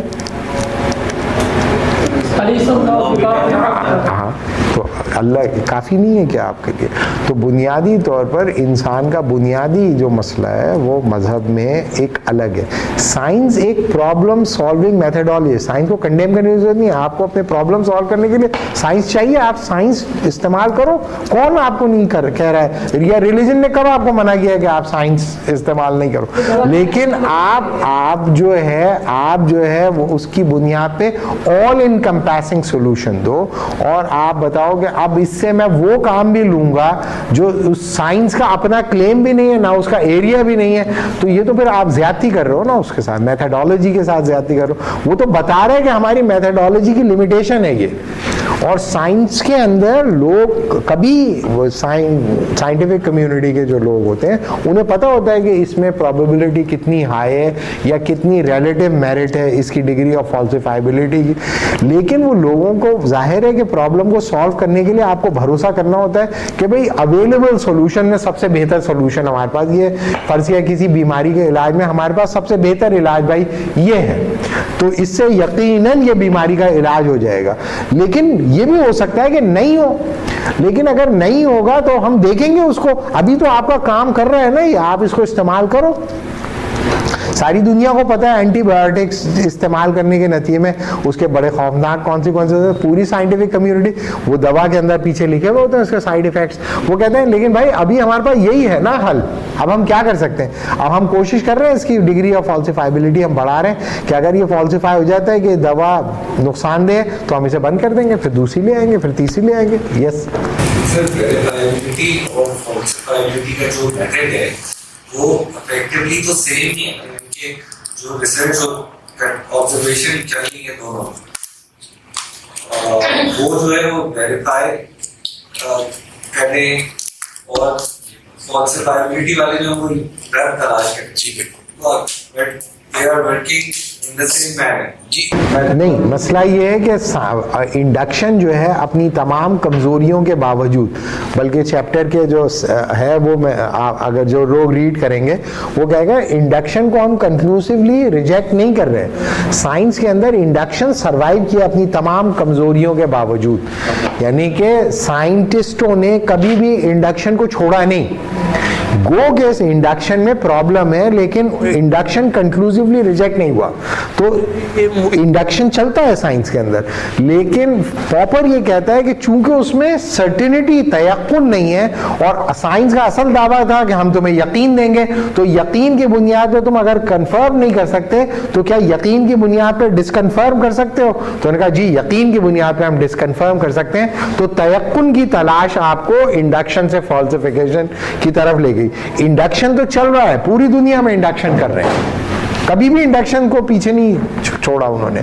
लेकिन तमाम साइंटिफिक कम्युनिटी ये मानती है कि इंडक्शन जो है वो किसी भी लम्हे, चूंकि वो जर्नल क्लेम होता है, वो गलत साबित हो सकता है। लिहाजा रिसर्च के जो लोग हैं उनका ये काम है कि जब ये एस्टैब्लिश कर दिया, अब देखो कि ये फॉल्सिफाई तो नहीं हो रहा, और जिस दिन ये फॉल्सिफाई हो जाए इसको हम रिजेक्ट कर देंगे, फिर हम दूसरा ले आएंगे, फिर तीसरा ले आएंगे, चौथा ले आएंगे। तो असल में जो साइंटिफिक तयक्कुन है वो वेरिफिकेशन या वेरीफाइबिलिटी प्रिंसिपल से नहीं आता, बल्कि यकीन आता है फॉल्सिफाइबिलिटी प्रिंसिपल पे। ये पॉपर कहता था, पॉपर पुरानी हो गई बात, अभी मैं आगे चलेंगे तो हम बताएंगे पॉपर के मेथडोलॉजी में साइंटिफिक कम्युनिटी ने या फिलॉसफी ऑफ साइंस ने क्या लिमिटेशंस डिटेक्ट की। लेकिन अभी हम उसकी स्ट्रेंथ देखेंगे, अभी हम स्ट्रेंथ देख रहे हैं, अभी हमने वीकनेस नहीं देखनी। आज हम सिर्फ उसकी स्ट्रेंथ देखेंगे और ये भी देखेंगे कि फॉल्सिफिकेशन के लिए जो चैलेंजेस आए उसको फॉल्सिफिकेशनिज्म ने कैसे हैंडल किया। सर ये ऑनलाइन सवाल किए हैं असर वकार साहब ने कि क्या हम साइंसी इल्मियत को बेहतरीन नज़्म और तरतीब की दरियाफ्त के लिए इस्तेमाल नहीं कर रहे तो फार्मूला जात की सूरत पर, और मज़ीद ये कहा कि क्या साइंसी मेथोडोलॉजी और मजहबी इल्मियत कुछ एरिया शेयर नहीं करते, मुश्तरक नहीं है। नहीं तो सही है, मैं ये बोल रहा हूँ कि जो कुल्लियात वगैरह जिन उसूलों की बुनियाद पे निकाल रहे हैं उसमें यकीन जिन बुनियादों पर होगा, यकीन होगा ना आपको, तो यकीन के लिए आप इंडक्शन पे इन्हिसार जो करते थे, फॉल्सिफिकेशनिस्ट अकाउंट ऑफ साइंस कह रहा है वो यकीन जो है वो काबिल एतमाद नहीं है। क्यों नहीं है? क्योंकि इंडक्शन इंट्रिंसिकली नॉन साइंटिफिक है कि तुम कहते हो कि मैं पहले तजर्बा करूंगा फिर यकीन मेरे आएगा, तो वो तो तजर्बा तो तुमने पर्टिकुलर का किया और क्लेम तुम यूनिवर्सल कर रहे हो, लिहाजा तुम किसी भी वक्त रद्द हो सकता है। तो फिर उन्होंने कहा फिर ये तो मसला है, ये तो लॉजिकल फ्लॉ है इसके अंदर। तो पॉपर उसका सोल्यूशन ये देता है कि भाई तुम यकीन के साथ कंफर्म नहीं कर सकते, यकीन के साथ डिसकन्फर्म कर सकते हो, लिहाजा साइंस वेरीफाइबिलिटी फॉल्सिफाइबिलिटी प्रिंसिपल पे नहीं चलती, बल्कि फॉल्सिफाइबिलिटी प्रिंसिपल पे चलती है। तो बहुत सारे जो फार्मूलेज हैं वो बहुत बाद में जाके रिफ्यूट हो गए, बहुत सारे फार्मूलेज दुनिया में रिजेक्ट हुए। तो जो तरतीब आपने बनाई थी, जिन तरतीब वो जब तक कि आपके लिए चल रही थी, जब उसके अंदर साइंटिफिक कम्युनिटी ने कोई फ्लॉ तलाश कर लिया तो उसको उन्होंने रिजेक्ट कर दिया, अब उसके बाद दूसरा ले आए, तीसरा ले आए, चौथा ले आए, पांचवा ले आए। सही है ना? और बैक वक्त दो फॉर्मूले दोनों फंक्शन कर रहे हैं, लेकिन जो है एक को आप कह रहे हो कि ये कम साइंटिफिक है, दूसरे को आप कह रहे हो ज़्यादा साइंटिफिक है। तो ज़्यादा साइंटिफिक प्रॉपर ये कहता है वो होंगे जिसका क्लेम ज़्यादा बड़ा है, ज़्यादा बड़ा क्लेम ज़्यादा जल्दी रद्द हो सकता है, लेकिन फिर भी रद्द नहीं हो रहा, इसका मतलब है उसकी ट्रूथ वैल्यू हाई है। दूसरा सवाल का हिस्सा ये है कि क्या साइंसी इल्मियत और मजहबी इल्मियत के कुछ मुश्तरक प्लेटफॉर्म? देखो भाई, पहली बात तो ये है जब हम किसी चीज़ को मेथडोलॉजिकली, बार बार कह रहा हूँ, मेथडोलॉजिकली करते हैं। और मैं ये बता रहा हूँ कि अगर दो चीज़ों के अंदर कोई कंपैटिबिलिटी आ जाए तो वो इंसिडेंटल है या एक्सीडेंटल है या स्ट्रक्चरल है, ये आपको तय करना है। मिसाल के तौर पे मेरे में और अलेक्जेंडर में कोई चीज़ मुश्तरक है, अलेक्जेंडर द ग्रेट में, तो अगर फर्ज किया आप कहें देखें जी अलेक्जेंडर भी मर गया और एरिस्टोटल भी मर गया और आज मेरी भी तबीयत ख़राब है, तो ये कंपैटिबिलिटी होगी ना दोनों। तो आप कहें भाई चूंकि, और ये नत्थू खां अब अभी इंतकाल हुआ है, तो ये जो है तो अलेक्जेंडर और नत्थू खां बराबर हो गए क्या? तो पहली बात ये कि जो कंपैटिबिलिटी होती है वो एक्सीडेंटल हो सकती है, इंसिडेंटल हो सकती है, स्ट्रक्चरल हो सकती है। तो इसकी बुनियाद पर अगर फर्ज किया दो चीज़ें कनेक्ट हो जाएं तो इसकी बुनियाद पर वो डिस्कनेक्ट भी तो हो सकती है ना। तो जो बार बार मैं आपसे कह रहा हूँ कि एक चीज़ जो आपकी दुनिया के मामलात हैं तो आप चलाएं दुनिया के मामलात। मजहब आपके दुनिया के मामलात नहीं, आपके आखिरत के मामलात ठीक करने के लिए आता है असल में। अगर फर्ज किया कि दुनिया के मामलात आपके मतलब बहुत अच्छी फसल वगैरह नहीं भी हो रही तो, और पूरी ज़िंदगी आप एक नाकाम काश्तकार के तौर पे जिंदा रहे, पूरी ज़िंदगी नाकाम काश्तकार के तौर पे जिंदा रहे, और क्या इसकी बुनियाद पे आप जहन्नुम में जाओगे? तो अल्लाह में कहेगा भाई तुम्हें इतनी बड़ी लैंड दी, तुम्हें इतना अच्छा पानी इंतजाम था, तुम हर फसल तबाह कर देते थे, हर फसल है, तुम टिड्डियों का मुकाबला नहीं, जाओ जहन्नुम में। इसकी बुनियाद पे वो नहीं जाएगा जहन्नुम में कि भाई ये जहन्नुम में इसलिए भेजे जा रहे हैं कि एक नाकाम काश्तकार थे, इन्होंने कभी कोई सब्जी सही नहीं उगा पाए, छोटी छोटी सब्जियां, छोटे छोटे टमाटर, छोटे छोटे आलू उगाते रहे, लेकिन और इंतहाई निकम्मे थे और खाते बहुत ज़्यादा थे और सोते ज़्यादा थे। तो दुनिया के मामलात अगर आप सही नहीं भी चला पाए, नाकाम रहे, तब भी आपको ऐसा खास फर्क नहीं। लेकिन अगर आप साइंटिफिक टेक्निक्स वगैरह इस्तेमाल करके अपनी फसल वगैरह ठीक कर लेते हो तो रिलीजन इस पर कोई प्रॉब्लम नहीं है, कर लो भाई ठीक। लेकिन अगर आप कहो कि भाई मैं ऐसा करता हूँ भाई कि मैं कर रहा हूँ जेनेटिक म्यूटेशन, मैं कर रहा हूँ ए सीड के साथ इंटरप्ले, और उसके बाद दुनिया में किसी के पास सीड नहीं छोड़ूंगा, सारे मेरे से सीड खरीद के लेके जाएंगे और जो देसी बीज हैं सारे डिस्ट्रॉय कर दूंगा। साइंस ने सिखाया उसको ये काम करना, साइंस ने सिर्फ उसको बताया कि भाई क्या क्या क्या करना है। तो जी मैं इसके इंटरप्ले करना चाहता हूँ और इसका डीएनए चेंज करना चाहता हूँ, ठीक कर लो, ये तरीका होता है। तो साइंस इंस्ट्रूमेंटल है, आइडियल नहीं है। आप अगर शैतान हो तो आप साइंस से शैतानी काम करवा सकते हो, साइंस कभी आपको मना नहीं करेगी, नहीं भाई नहीं है, मैं साइंस का ज़मीर नहीं होता, साइंस कोई मोरालिटी नहीं होती। साइंस एक मेथड है, एक एफिशिएंट इफेक्टिव मेथड है आपके प्रॉब्लम सॉल्व करने को। तो मैंने पहले भी आपको बताया कि न्यूक्लियर बॉम्ब बनाना में कोई नॉन साइंटिफिक एलिमेंट नहीं है, इट्स प्योरली साइंटिफिक। सही है ना? तो अब अगर आप नहीं तो मजहब बोलेगा क्यों बना रहे हो भाई न्यूक्लियर बॉम्ब, बना ही क्यों रहे हो? नहीं ये दो टूट सकते हैं। तो मजहब तुमसे पूछेगा क्यों तोड़ो, तो आपने कहा भाई मजहब जो है ना हमें साइंसी तरक्की से रोकता है। तो मजहब क्रिश्चियनिटी रोकती थी और इस्लाम रोकता है, इसलिए मजहब के पीछे लोग लाठी लेके दौड़ रहे होते हैं।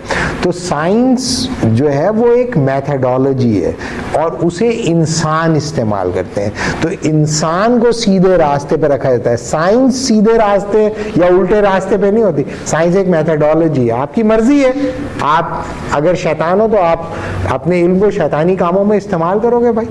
सिंपल वर्ड में सर इसका मतलब डोमेन ही डिफरेंट है जी, डोमेन डिफरेंट, डोमेन ये मतलब बात करें ना कि मजहब से कहाँ जाके ये कंपैटिबल होती है, कहाँ पर जाके जुदा होती है, कहाँ पर ये आपस में मिल जाती है और आप डिफरेंट। मसला ये है कि अगर फर्ज किया कि आप ये समझते हो कि मजहब का मतलब ये है कि आपका नेचर के ऊपर कंट्रोल आ जाए, तो नेचर पे कंट्रोल हासिल करने के लिए साइंस जो है वो रिलेटिवली ज़्यादा सुपीरियर लगती है लोगों को।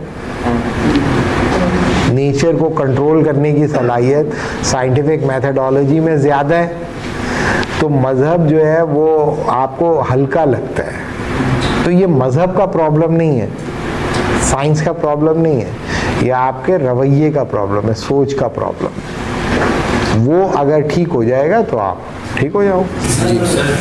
जितने भी होते हम ये कराम अगर हम पीछे से बोले तो हर दौर में उनको मुआजिज़े जो दिए गए उनके हिसाब से दिए गए जी, तो वो उसी हिसाब से मिसाल ईसा अलैहिस्सलाम को दिया गया, उस वक्त मेडिकल का दौर था, मूसा अलैहिस्सलाम के दौर में जादूगरी का था।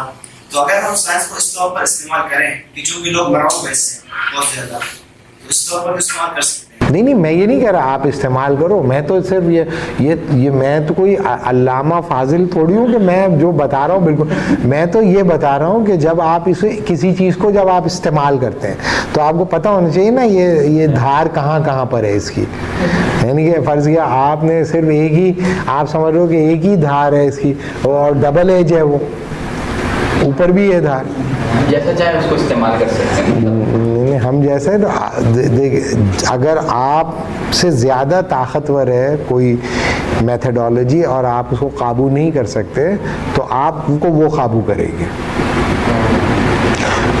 आगे जब हम चलेंगे तो पता चलेगा साइंस जो है वो ना तो थियरी होती है ना जैसे कि इंडक्शन के अंदर किया जा रहा है, वो तो स्ट्रक्चर्स हैं पूरे के पूरे, रिसर्च प्रोजेक्ट्स हैं। वो रिसर्च प्रोजेक्ट आपको ड्राइव करता है, थियरी थोड़ी कर रही होती, वो हम आगे चलेंगे तो बताऊंगा आपको। तो एक सवाल हम देखने वेरी रेलेवेंट है कि इन्होंने कहा कि why principle of cause and effects was falsified by Islamic tradition, falsified by Islamic tradition by Ghazali. Ghazali ने और ह्यूम ने दोनों ने रिजेक्ट नहीं किया, उन्होंने बताया मिसाल के तौर पे कॉज और इफ़ेक्ट के बीच में जब आप रिलेशनशिप इस्टेब्लिश करते हो तो आप ये वो समझते हो कि ई और सी में ऑर्गेनिक रिलेशनशिप है जो हमने डिस्कवर कर लिया तजर्बे की बुनियाद पे कि हमने मेटल को गर्म किया और वो एक्सपैंड हो गया, ये हमने देख लिया, तजर्बे में आ गया। दूसरे मेटल को गर्म किया, हम तजर्बे में आ गया। तो हमने कहा हीट कॉज है और एक्सपेंशन इफेक्ट है, हीट कॉज है और इफेक्ट एक्सपेंशन। तो हमने कॉजल रिलेशनशिप तलाश कर लिया, लिहाजा अब हम जब हीट करेंगे तो इसका इफेक्ट ये होगा कि ये। तो ह्यूम ये कहता था कि बुनियादी तौर पर इसमें असम्पशन ये है कि माजी में जो हुआ मुस्तकबिल में वैसे ही होगा, ये है असम्पशन। यानी कि आपने एक पत्थर को फेंका, वो नीचे गया, दूसरा पत्थर फेंका, वो नीचे गया, तीसरा पत्थर फेंका, नीचे गया, तो आपने कहा हमेशा पत्थर को जब हम फेंकेंगे वो नीचे ही जाएगा। तो हमने नेसेसरी कॉजल रिलेशनशिप है पत्थर के फेंकने में, उसके नीचे जाने में। तो ह्यूम का और गजाली का दोनों का ये ख्याल है कि तुम अस्यूम ये कर रहे हो कि जो माजी के लिए ट्रू है मुस्तकबिल के लिए भी ट्रू होगा, ये तुम्हारी असम्पशन है। ये मुमकिन है कि जो चीज़ माजी के लिए ट्रू हो वो मुस्तकबिल के लिए ट्रू ना हो, ये पॉसिबल है। इसमें कहते हैं साल तो कब कहते हैं कि चुरी जलती है तो बंदा मर जाता है, हाँ। लेकिन इसमें अल्लाह की रजा ज्यादा दखल है, अल्लाह जो चाहता है वो होगा। आप गजाली के साइड इस पर है कि चुनी चली लेकिन इस्माइल अलैहिस्सलाम ज़िंदा नहीं हुए, आप मछली के पेट में भी जिंदा रह गए, आग में फेंके गए तो आग भी ठंडी हो जी। तो उनका मिसाइल ज़्यादा ये है कि अल्लाह ताला की रज़ा जी। और आप रिलीजियस कॉन्टेक्स्ट में मुसलमानों में जो मातुरीदियंस और अशराइट्स के बीच में भी इस पे वो है कि भाई वो ये डिबेट है कि भाई नेसेसरी कॉजल रिलेशनशिप क्या है। मतलब ये कि अशराइट्स कहते हैं कि भाई कोई नेसेसरी कॉजल रिलेशनशिप नहीं है प्यास में और पानी में, कोई नेसेसरी कॉजल रिलेशनशिप नहीं है। अल्लाह ताला चाहेगा तो हो जाएगा और नहीं, अल्लाह ताला नहीं चाहेगा तो नहीं होगा। लेकिन मातुरीदियंस ये कहते हैं कि नेसेसरी कॉजल रिलेशनशिप तो है प्यास बुझने में और पानी में, लेकिन सफिशिएंट नहीं है, काफ़ी नहीं है ये। अगर खुदा चाहेगा तो नहीं भी बुझ सकती, you know what I mean. तो ये, लेकिन जो बुनियादी जो इशू है वो ये कि असम्पशन ये है कि जो माजी में हुआ है मुस्तकबिल में भी वैसे ही होगा। क्या मजहबी अकायद दुनियावी मामला की तहकीक और समझबूझ में रुकावट नहीं बन रहे? मसलन अहादीस में सर्दी गर्मी की वजह की सांस को बताया जाता है। अब जिस इंसान का ये अकीदा होगा, क्या उसकी मादी सबब को ढूंढने की कोशिश करेगा? और जब मादी वजह मालूम हो गई तो इस मजहबी अकीदे की क्या हैसियत रह जाती है? नहीं, मुझे नहीं मालूम कि गर्मी सर्दी का क्या ताल्लुक़ है और कौन सी वो हदीस है बता रहे हैं। मैं तो कोई आलिम नहीं हूँ, मैं तो सिर्फ ये बता रहा हूँ कि आपको जब अपनी नोशन ऑफ मजहबियत को भी आपको पता होना चाहिए ना, आप किस चीज़ को मज़हब समझ रहे हो और किससे आपने मज़हब सीखा है और क्या अंडरस्टैंडिंग है आपके मज़हब की। तो ज़रूरी तो नहीं है कि जो भी मज़हबी आदमी जो भी बात कह दे वो सही मज़हबी पोजीशन भी हो। तो आपको सही आलिम के पास भी आपको जाना पड़ेगा, सही उसूल दीन के आपको सीखने पड़ेंगे। लेकिन बुनियादी तौर पर जो प्रॉब्लम सॉल्विंग आपके मैकेनिज़म्स हैं उनको समझने के लिए आपको एवरीडे रीजनिंग की भी ज़रूरत होती है। वहाँ पर आप साइंस आप इस्तेमाल करें, कोई प्रॉब्लम थोड़ी है उसमें। हर चीज़ को आप जो है, सवाल ये है कि आप नॉर्मेटिव क्लेम साइंस नहीं देगी ना, साइंस आपको जन्नत में ले जा सकती है, साइंस आपकी दुनिया को जन्नत बना सकती है, लेकिन उसके ऊपर जो आपका इन्हिसार है वो साइंटिफिक स्टैंडर्ड्स को जान लेने के बाद होना चाहिए। तो जब आप साइंटिफिक जो थियरीज हैं उनके बारे में आपकी कोई भी राय है, कोई आपका ख्याल है, कोई आपकी असम्पशन है, तो वो थोड़ी कोई साइंटिफिक वर्ल्ड के अंदर एक्सेप्ट की जाएगी या एक्नॉलेज की जाएगी। रोकने की रीजन बयान की है, उसमें नहीं है कि किस तरह रोक रहा है, मतलब किस तरह रोक रहे हैं, अकायद कौन से रोक रहे हैं? नहीं, इन्होंने कहा है कि जैसे हदीस में आता है कि गर्मी या सर्दी दोज़ख की वजह से होती है, दोज़ख के सांस लेने की वजह से। अब अगर किसी आदमी ने साइंसी तहकीक की और उसको कोई दुनियावी की वजह मालूम हो गई तो उसका जो अकीदा था उसकी क्या हैसियत रह जाती है? वो कहता है कि वो वैसे ही गिर जाएगा। इससे कहने का मतलब, देखिए भाई, मसला ये है कि मजहबी लोग जो भी भाई मजहबी हैं उनकी जिम्मेदारी ये होती है कि वो जो कमज़ोर दलील ना दें रियलिटी से मुताबिक। अगर वो कमज़ोर दलीलें देंगे और उसको, तो वो साइंटिफिक कम्युनिटी तो उसको रिफ्यूट, मैं तो बताया वो तो है ही इसलिए कि वो रिफ्यूट करेगी। और जब आप बड़ा क्लेम करोगे तो उसके रिफ्यूट होने के इम्कान बढ़ेंगे।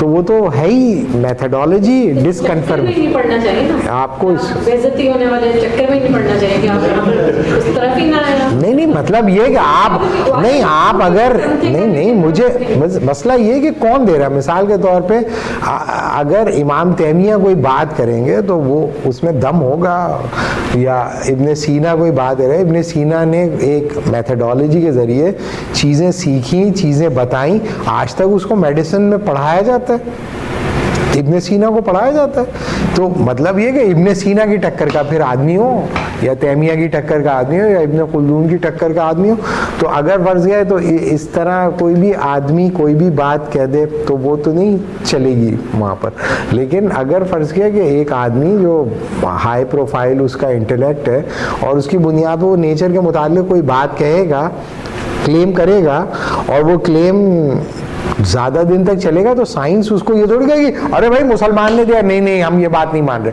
वो उसको ले लेगा और जब तक कि वो रिफ्यूट नहीं हुआ उसको चलाएगा, और जिस दिन रिफ्यूट होगा उसको रिजेक्ट कर देगा।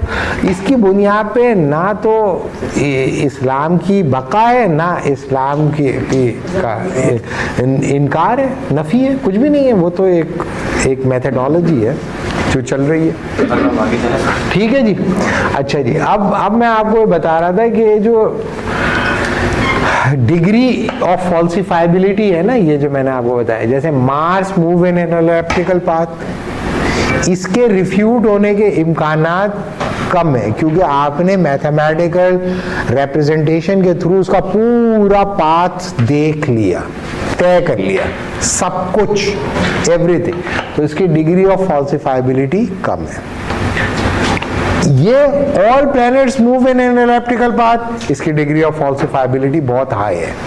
तो जिसकी डिग्री ऑफ फॉल्सिफाइबिलिटी होगी ज्यादा हाई, वो होगा ज्यादा साइंटिफिक, जो कि हैरत अंगेज बात है।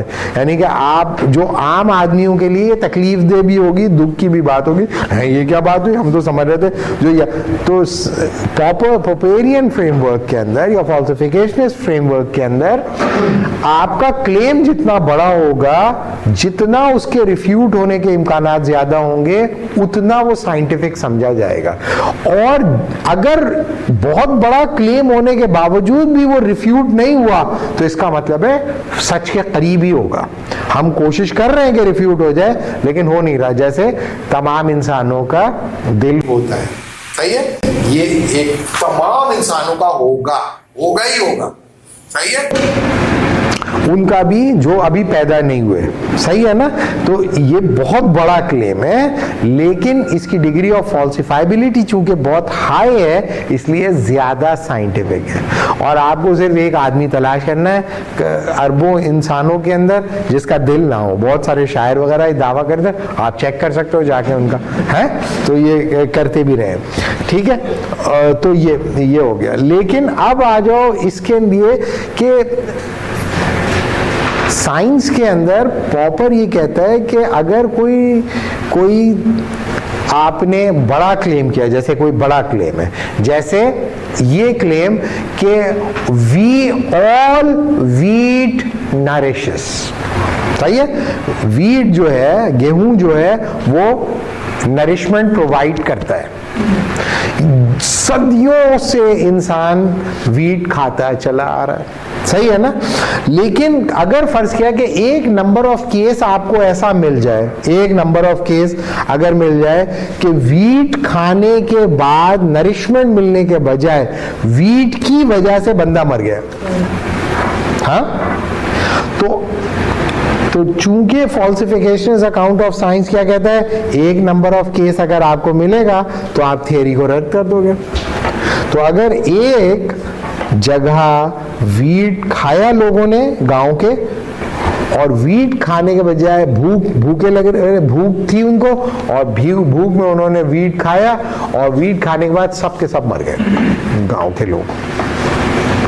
तो क्या ये थियरी कि ऑल वीट नरिशेस फॉल्सिफाई हो गई या नहीं आप लोगों के ख्याल में? नहीं, उसूल की बुनियाद पर, उसूल जो कि पॉपर कह रहा था कि भाई आप एक हमेशा वीट खाने के बाद नरिशमेंट मिली, हमेशा वीट खाने के बाद नरिशमेंट मिलती रही, लेकिन एक हमें केस ऐसा मिला जिसमें लोगों ने वीट खाया और कंफर्म हो गया कि वीट ही खाने की वजह से ये लोग मरे हैं। तो इसका मतलब है अब इंसानियत क्या करे, वीट खाना छोड़ दे या नहीं? ये साबित हो गया कि हर वीट नरिश नहीं करता। ये साबित हो गया कि हर वीट नरिश नहीं करता, तो आप डाउट में चले गए, पता नहीं ये वीट मैं खाऊं नहीं खाऊं, क्या करूं क्या नहीं करूं। तो सोफिस्टिकेटेड फॉल्सिफिकेशनिस्ट कहते हैं कि ये सही बात है, उसूलन ये बात सही है कि अगर एक सफेद कौवा आपको मिल जाए तो आप कहो तमाम कौवे काले नहीं होते, लेकिन जो बेशुमार कौवे जो काले हैं उनकी सदाकत का फिर क्या होगा एक सफेद कौवे को देखकर। या ये कि तमाम ऑल वीट नरिश करता है लेकिन एक जगह का वीट खाने के नतीजे में लोग मर गए, तो उन तमाम इस अक़साम के वीट का क्या होगा जिनके खाने से लोग नहीं मर रहे। तो इसका मतलब है क्या, फॉल्सिफिकेशनिस्ट अकाउंट ऑफ साइंस जो है कि साइंस जो है वो फॉल्सिफिकेशन के बाद थियरी को रद्द कर देती है और आगे बढ़ जाती है। क्या ये इतना सिंपल है? तो ये तो बज़ाहिर सिंपल नहीं लग रहा। तो वो कहते हैं कि साइंस के अंदर मॉडिफिकेशन की जाती है कि एक ऐसा सच्चाई जो कि इस्टेब्लिश सच्चाई हो, जैसे कि वीट के मुताल्लिक़ हम ये कह रहे हैं, जैसे कि हम क्या बोलते हैं कव्वों के बारे में कह रहे हैं। तो अगर हमें एक सफ़ेद कव्वा मिल भी जाता है या एक तरह का वीट खाने के नतीजे में लोग मर भी जाते हैं, तब भी हम उस थियरी को कंक्लूसिवली रिजेक्ट नहीं करते, बल्कि हम मॉडिफिकेशन करते हैं, थियरी को बचाने की कोशिश करते हैं, थियरी को प्रोटेक्ट करने की कोशिश करते हैं। और इस कोशिश को हम कहते हैं मॉडिफिकेशन।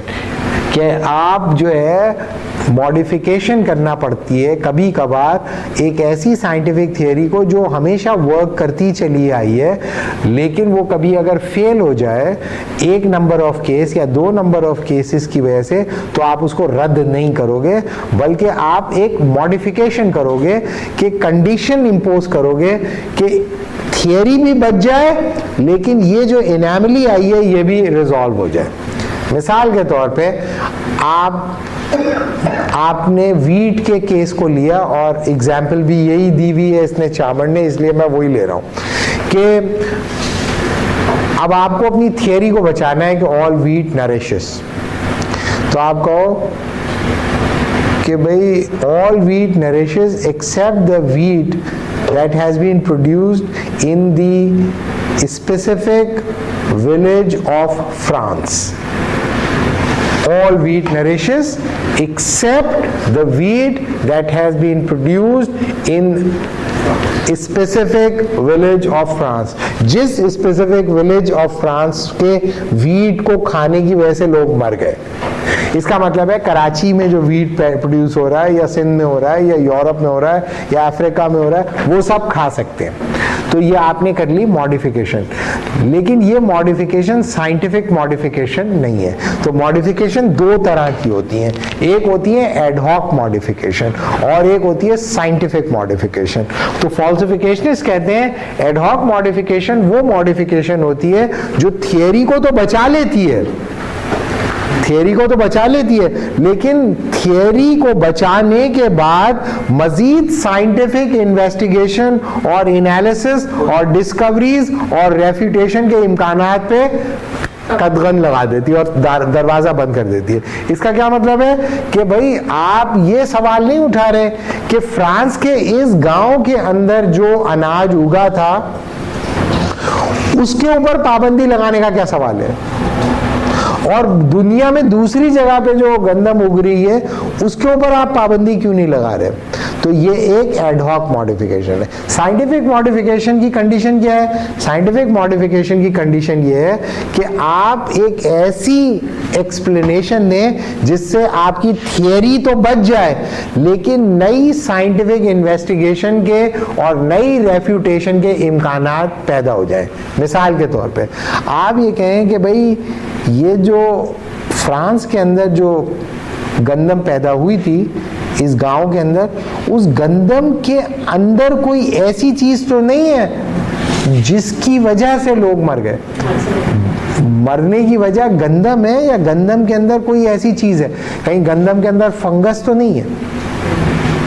और आपने इन्वेस्टिगेट करने के बाद पता चला कि उस गंदम के अंदर कोई फंगस लगी हुई थी और उस फंगस की वजह से लोग मरे, गंदम की वजह से नहीं मरे। या गंदम की जब काश्त की गई तो ऐसी पेस्टिसाइड्स इस्तेमाल की गई जो बहुत ज़्यादा मिकदार में पेस्टिसाइड्स इस्तेमाल की गई, उन पेस्टिसाइड्स के नतीजे में गंदम जहरीली हो गई और लोग मर गए।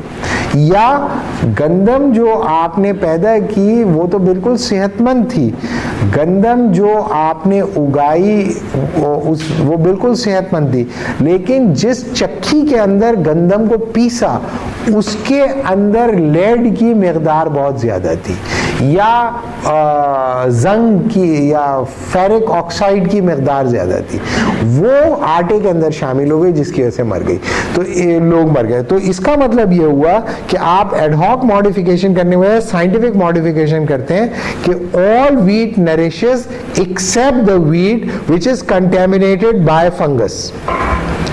All wheat nourishes except the wheat which is contaminated by excessive usage of pesticides. All wheat nourishes except the wheat which is being contaminated by ferric oxide. इसका मतलब है कि अब आपको एक नया दरवाजा खुल गया साइंटिफिक रिसर्च का कि आप वीट में काइंड्स ऑफ फंगस के ऊपर एक्सपेरिमेंट करो, आप वीट की फेरिक ऑक्साइड के साथ कंटेमिनेशन के ऊपर रिसर्च करो, आप वीट के साथ पेस्टिसाइड्स का जो रेशो है और जो प्रोपोर्शन है उसके ऊपर रिसर्च करो, और उसकी बुनियाद पर आप जनरल प्रिंसिपल्स बनाओ कि भाई दुनिया में जो वीट प्रोड्यूस हो रहा है कहीं उसमें फेरिक ऑक्साइड की मिकदार तो नहीं बढ़ गई, कहीं पेस्टिसाइड की मिकदार ज़्यादा तो नहीं बढ़ गई, कहीं उसमें फंगस तो नहीं लग गया, वगैरह वगैरह वगैरह।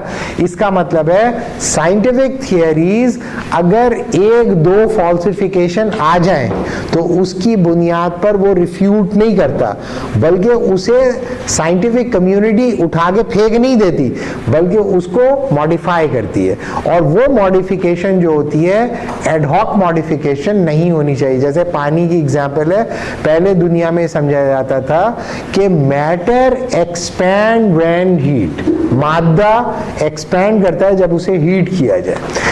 तो पानी के बारे में उनको पता चला कि पानी 4 डिग्री सेंटीग्रेड तक, 0 से 4 डिग्री सेंटीग्रेड तक एक्सपैंड नहीं करता बल्कि श्रिंक करता है। तो उन्होंने ये नहीं कहा कि वो भाई पूरी की पूरी थियरी रद्द हो गई, नहीं, उन्होंने मॉडिफिकेशन की। और वो कैसी मॉडिफिकेशन की? सिर्फ पानी के हवाले से, एडहॉक मॉडिफिकेशन नहीं की, साइंटिफिक मॉडिफिकेशन की। उन्होंने कहा all matter expand except water because the anomalous expansion of water, और वाटर का जो स्ट्रक्चर है उसकी बुनियाद पर उन्होंने एक्सप्लेन किया और उसकी बुनियाद पर उन्होंने थियरी को बचाया। तो हीट में और एक्सपेंशन ऑफ मैटर में रिलेशनशिप को उन्होंने रिजेक्ट नहीं किया, उन्होंने मॉडिफिकेशन की। और साइंटिफिक मॉडिफिकेशन अगर आप करें तो थियरी प्रोटेक्ट होगी। जी, साइंटिफिक मेथड के अंदर एडहॉक मॉडिफिकेशन की गुंजाइश नहीं है, गुंजाइश नहीं है। एडहॉक मॉडिफिकेशन की गुंजाइश के इम्कान ये है कि फॉल्सिफिकेशनिस्ट ये कहते हैं कि अगर आप एक चीज तवातुर के साथ कर रहे हो और वो वर्क कर रही है तो आपका भरोसा वेरीफाइबिलिटी प्रिंसिपल के ऊपर होता है। चूंकि वेरीफाइबिलिटी प्रिंसिपल के ऊपर होता है, लिहाजा अगर बीच में कोई इधर उधर की कोई आ गया नंबर ऑफ केस तो आप समझते हो कि डेटा कलेक्शन के अंदर कोई प्रॉब्लम हो गई, लिहाजा इसे चलने दो। फॉल्सिफिकेशनिस्ट कहते हैं नहीं, अगर चीज डिसकंफर्म हुई है तो you should take it seriously, उसको आप सीरियसली लें। एडहॉक मॉडिफिकेशन नहीं करें, नहीं गंदम खाते रहो, सिर्फ फ्रांस का गंदम बंद कर दो, ये नॉन साइंटिफिक होगी। ये इंडक्टिविज्म के अंदर प्रॉब्लम है कि आप जो चीज एस्टेब्लिश हो जाए उसे आप चलाने के लिए क्या करोगे, डिग्री और आप ग्रेट है, गुड है, चल रहा है। ये कह रहे हैं नहीं, आप मॉडिफिकेशन करो लेकिन मॉडिफिकेशन साइंटिफिक होनी चाहिए। वो साइंटिफिक मॉडिफिकेशन कंक्लूसिवली इस रेफ्यूटेशन को भी एक्सप्लेन करे और नए दरवाजे साइंटिफिक रिसर्च के लिए खोले। अगर वो ये नहीं करेंगे तो ये मुमकिन है कि किसी दूसरे इलाके में फिर कोई ऐसी गंदम प्रोड्यूस हो जाए जिसमें फंगस लगी हुई हो और इस दफा बहुत बड़े कैनवस के ऊपर लोग मर जाएं। You know what I mean. तो साइंस आपसे ये कहेगी कि रेफ्यूटेशन जब तुम्हारे पास आ जाए, थियरी एक बार चैलेंज हो जाए, उसको सीरियसली लो और तुम्हें मॉडिफिकेशन करने की जरूरत इसलिए पेश आएगी क्योंकि तुम्हारे प्रॉब्लम्स को बहुत बड़े कैनवस पे वो सॉल्व कर रहा है। तो तुम ये देखो कि ये जो यहाँ पर फॉल्सिफिकेशन आई है, ये क्या इस फॉल्सिफिकेशन को साइंटिफिकली इन्वेस्टिगेट करने के बावजूद भी हम थियरी को बचा सकते हैं या नहीं? तो थियरी को बचाने की हद्दुल इम्कान कोशिश करनी चाहिए, लेकिन जो मॉडिफिकेशन होनी चाहिए वो आपके लिए नई साइंटिफिक डिस्कवरीज के दरवाजे आपके ऊपर मुस्तकिल और मुसलसल खोलती चली जाए, ना कि एडहॉक मॉडिफिकेशन आप करके थियरी को बचाने की कोशिश करें, वो साइंटिफिक वर्ल्ड के अंदर सरवाइव नहीं करेगी। ये बोलता है पॉपर। फॉल्सिफिकेशन तब तक नहीं होगी ना जब तक ये वेरिएबल्स इम्परफेक्ट ना करें।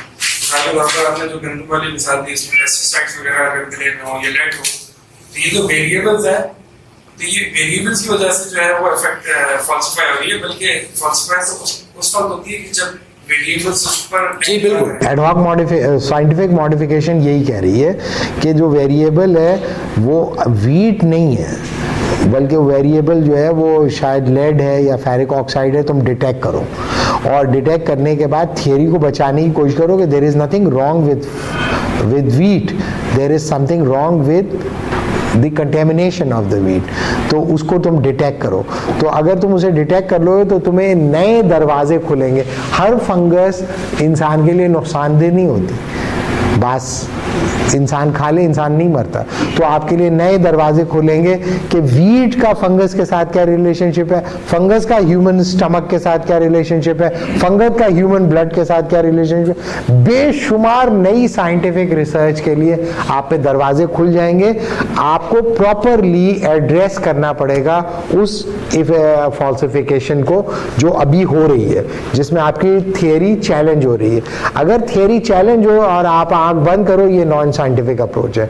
और थियरी चैलेंज हो और आप एडहॉक मॉडिफिकेशन करो, नॉन साइंटिफिक मॉडिफिकेशन करो, तो वो आपके फ्यूचर को खतरे में डालेगी और आपकी थियरी को भी खतरे में डालेगी। लिहाजा आपको एक ऐसी रिसर्च पैराडाइम ओपन करना है कि वो नई फॉल्सिफिकेशन के इम्कानात को पैदा करती चली जाए। तो जो फॉल्सिफिकेशनिस्ट हैं वो इस चीज़ को मद्देनजर रख के भी फॉल्सिफाई करते हैं। फॉर एग्जांपल इसी की वीट की अगर मिसाल लेते हैं तो वो ये चीज़ें मद्देनजर रख के रिफ्यूट करेंगे ना कि ये है तो ठीक, उसके बावजूद इसने ये असर किया। नहीं, ये तो देखें, जब हम किसी चीज़ को फिलोसॉफिकली इन्वेस्टिगेट कर रहे होते हैं तो जो आपकी बुनियादी दलील के अंदर कोई फ्लॉ होता है उसको डिटेक्ट कर लेते हैं। तो ये बुनियादी तौर पर साइंटिस्टों का नहीं बल्कि फ़लसफ़ियों का डिबेट है। और फ़लसफ़ी कहते हैं कि भाई आप कह रहे हो कि भाई यकीन के साथ हम वेरीफाई तो नहीं कर रहे, यकीन के साथ हम फॉल्सिफाई कर रहे हैं, और हमें एक नंबर ऑफ केस अगर मिल गया तो हम थियरी फॉल्सिफाई कर देंगे। तो फ़लसफ़ी सवाल उठाएगा कि भाई एस्टैब्लिश किस्म की जो थियरीज हैं जिसकी बुनियाद पे ज़िंदगी का इन्हिसार है, उसमें कभी कभार वेरिएशन आ जाती है, तो क्या उस एक नंबर ऑफ केस को बुनियाद बना के आप पूरी ज़िंदगी के कारोबार को बंद करोगे या नहीं बंद करोगे? तो उसका जवाब फॉल्सिफिकेशन अकाउंट कहता है कि हम उसमें मॉडिफिकेशन करेंगे, इतने एकदम से रद्द नहीं करेंगे। और वो मॉडिफिकेशन हम दो तरह की कर सकते हैं, एडहॉक मॉडिफिकेशन भी कर सकते हैं, साइंटिफिक मॉडिफिकेशन भी कर सकते हैं। और साइंटिफिक मॉडिफिकेशन नए नॉलेज क्लेम भी करेगा और नए साइंटिफिक इन्वेस्टिगेशन के दरवाजे आपके ऊपर खोलेगा, जिसके नतीजे में नए नए इम्कानात रेफ्यूटेशन के पैदा होते चले जाएंगे। इसका मतलब है कि साइंस की दुनिया में दो तरह के दावे किए जाते हैं। एक दावे होते हैं बोल्ड कंजेक्चर्स और एक होते हैं कॉशियस कंजेक्चर। बोल्ड कंजेक्चर्स वो कंजेक्चर्स होते हैं, वो दावे होते हैं जो आप इस्टेब्लिश साइंटिफिक नॉलेज के खिलाफ देते हैं, उन्हें कहते हैं बोल्ड कंजेक्चर्स। और कॉशियस कंजेक्चर वो होते हैं जो इस्टेब्लिश साइंटिफिक नॉलेज की बुनियाद पर भरोसा करते हुए दिए जाते हैं। उन्हें कहते हैं कॉशियस कंजेक्चर। और बोल्ड कंजेक्चर जो इस्टेब्लिश साइंटिफिक नॉलेज होती है, नोन साइंटिफिक नॉलेज होती है, उसकी खिलाफ बिल्कुल उलट बात करना बोल्ड कंजेक्चर होता है। तो बोल्ड कंजेक्चर अगर कंफर्म हो जाए तो साइंटिफिक इनकलाब बर्पा हो जाता है।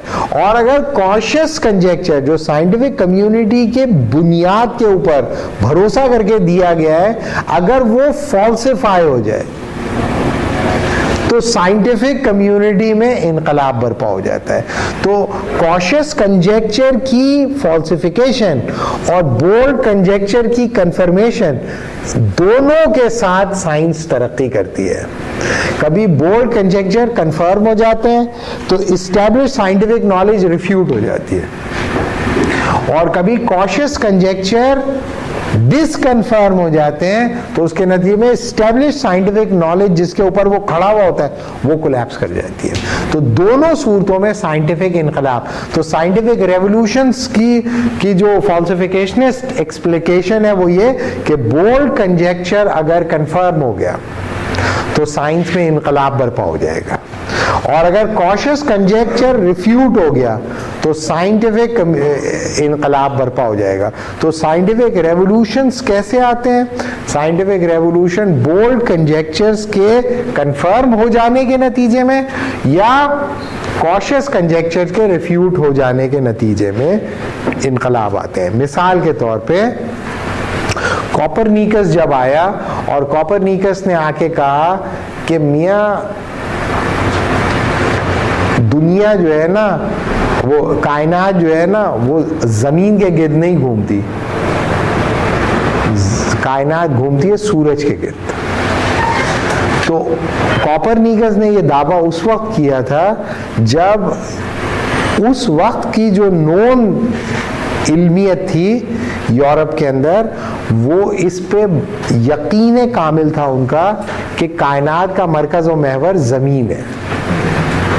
और ये सिर्फ दावा नहीं था, इसकी बुनियाद पे उन्होंने कैलेंडर बना रखा था, उसके नतीजे में दिन और रात के औकात तय किए हुए थे, उसकी मैथमेटिकल रिप्रेजेंटेशन कर रखी थी, उसको क्रिश्चियनिटी जस्टिफाई करती थी, उसके पीछे टॉलमी का पूरा मॉडल था।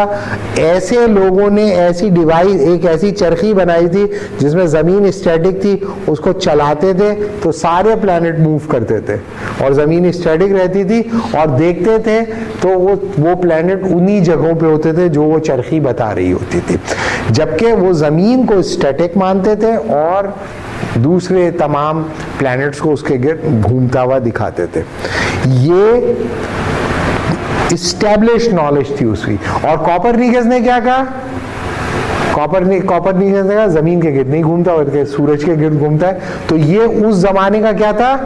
बोल्ड कंजेक्चर था, बोल्ड कंजेक्चर। बाद में ये साबित हो गया।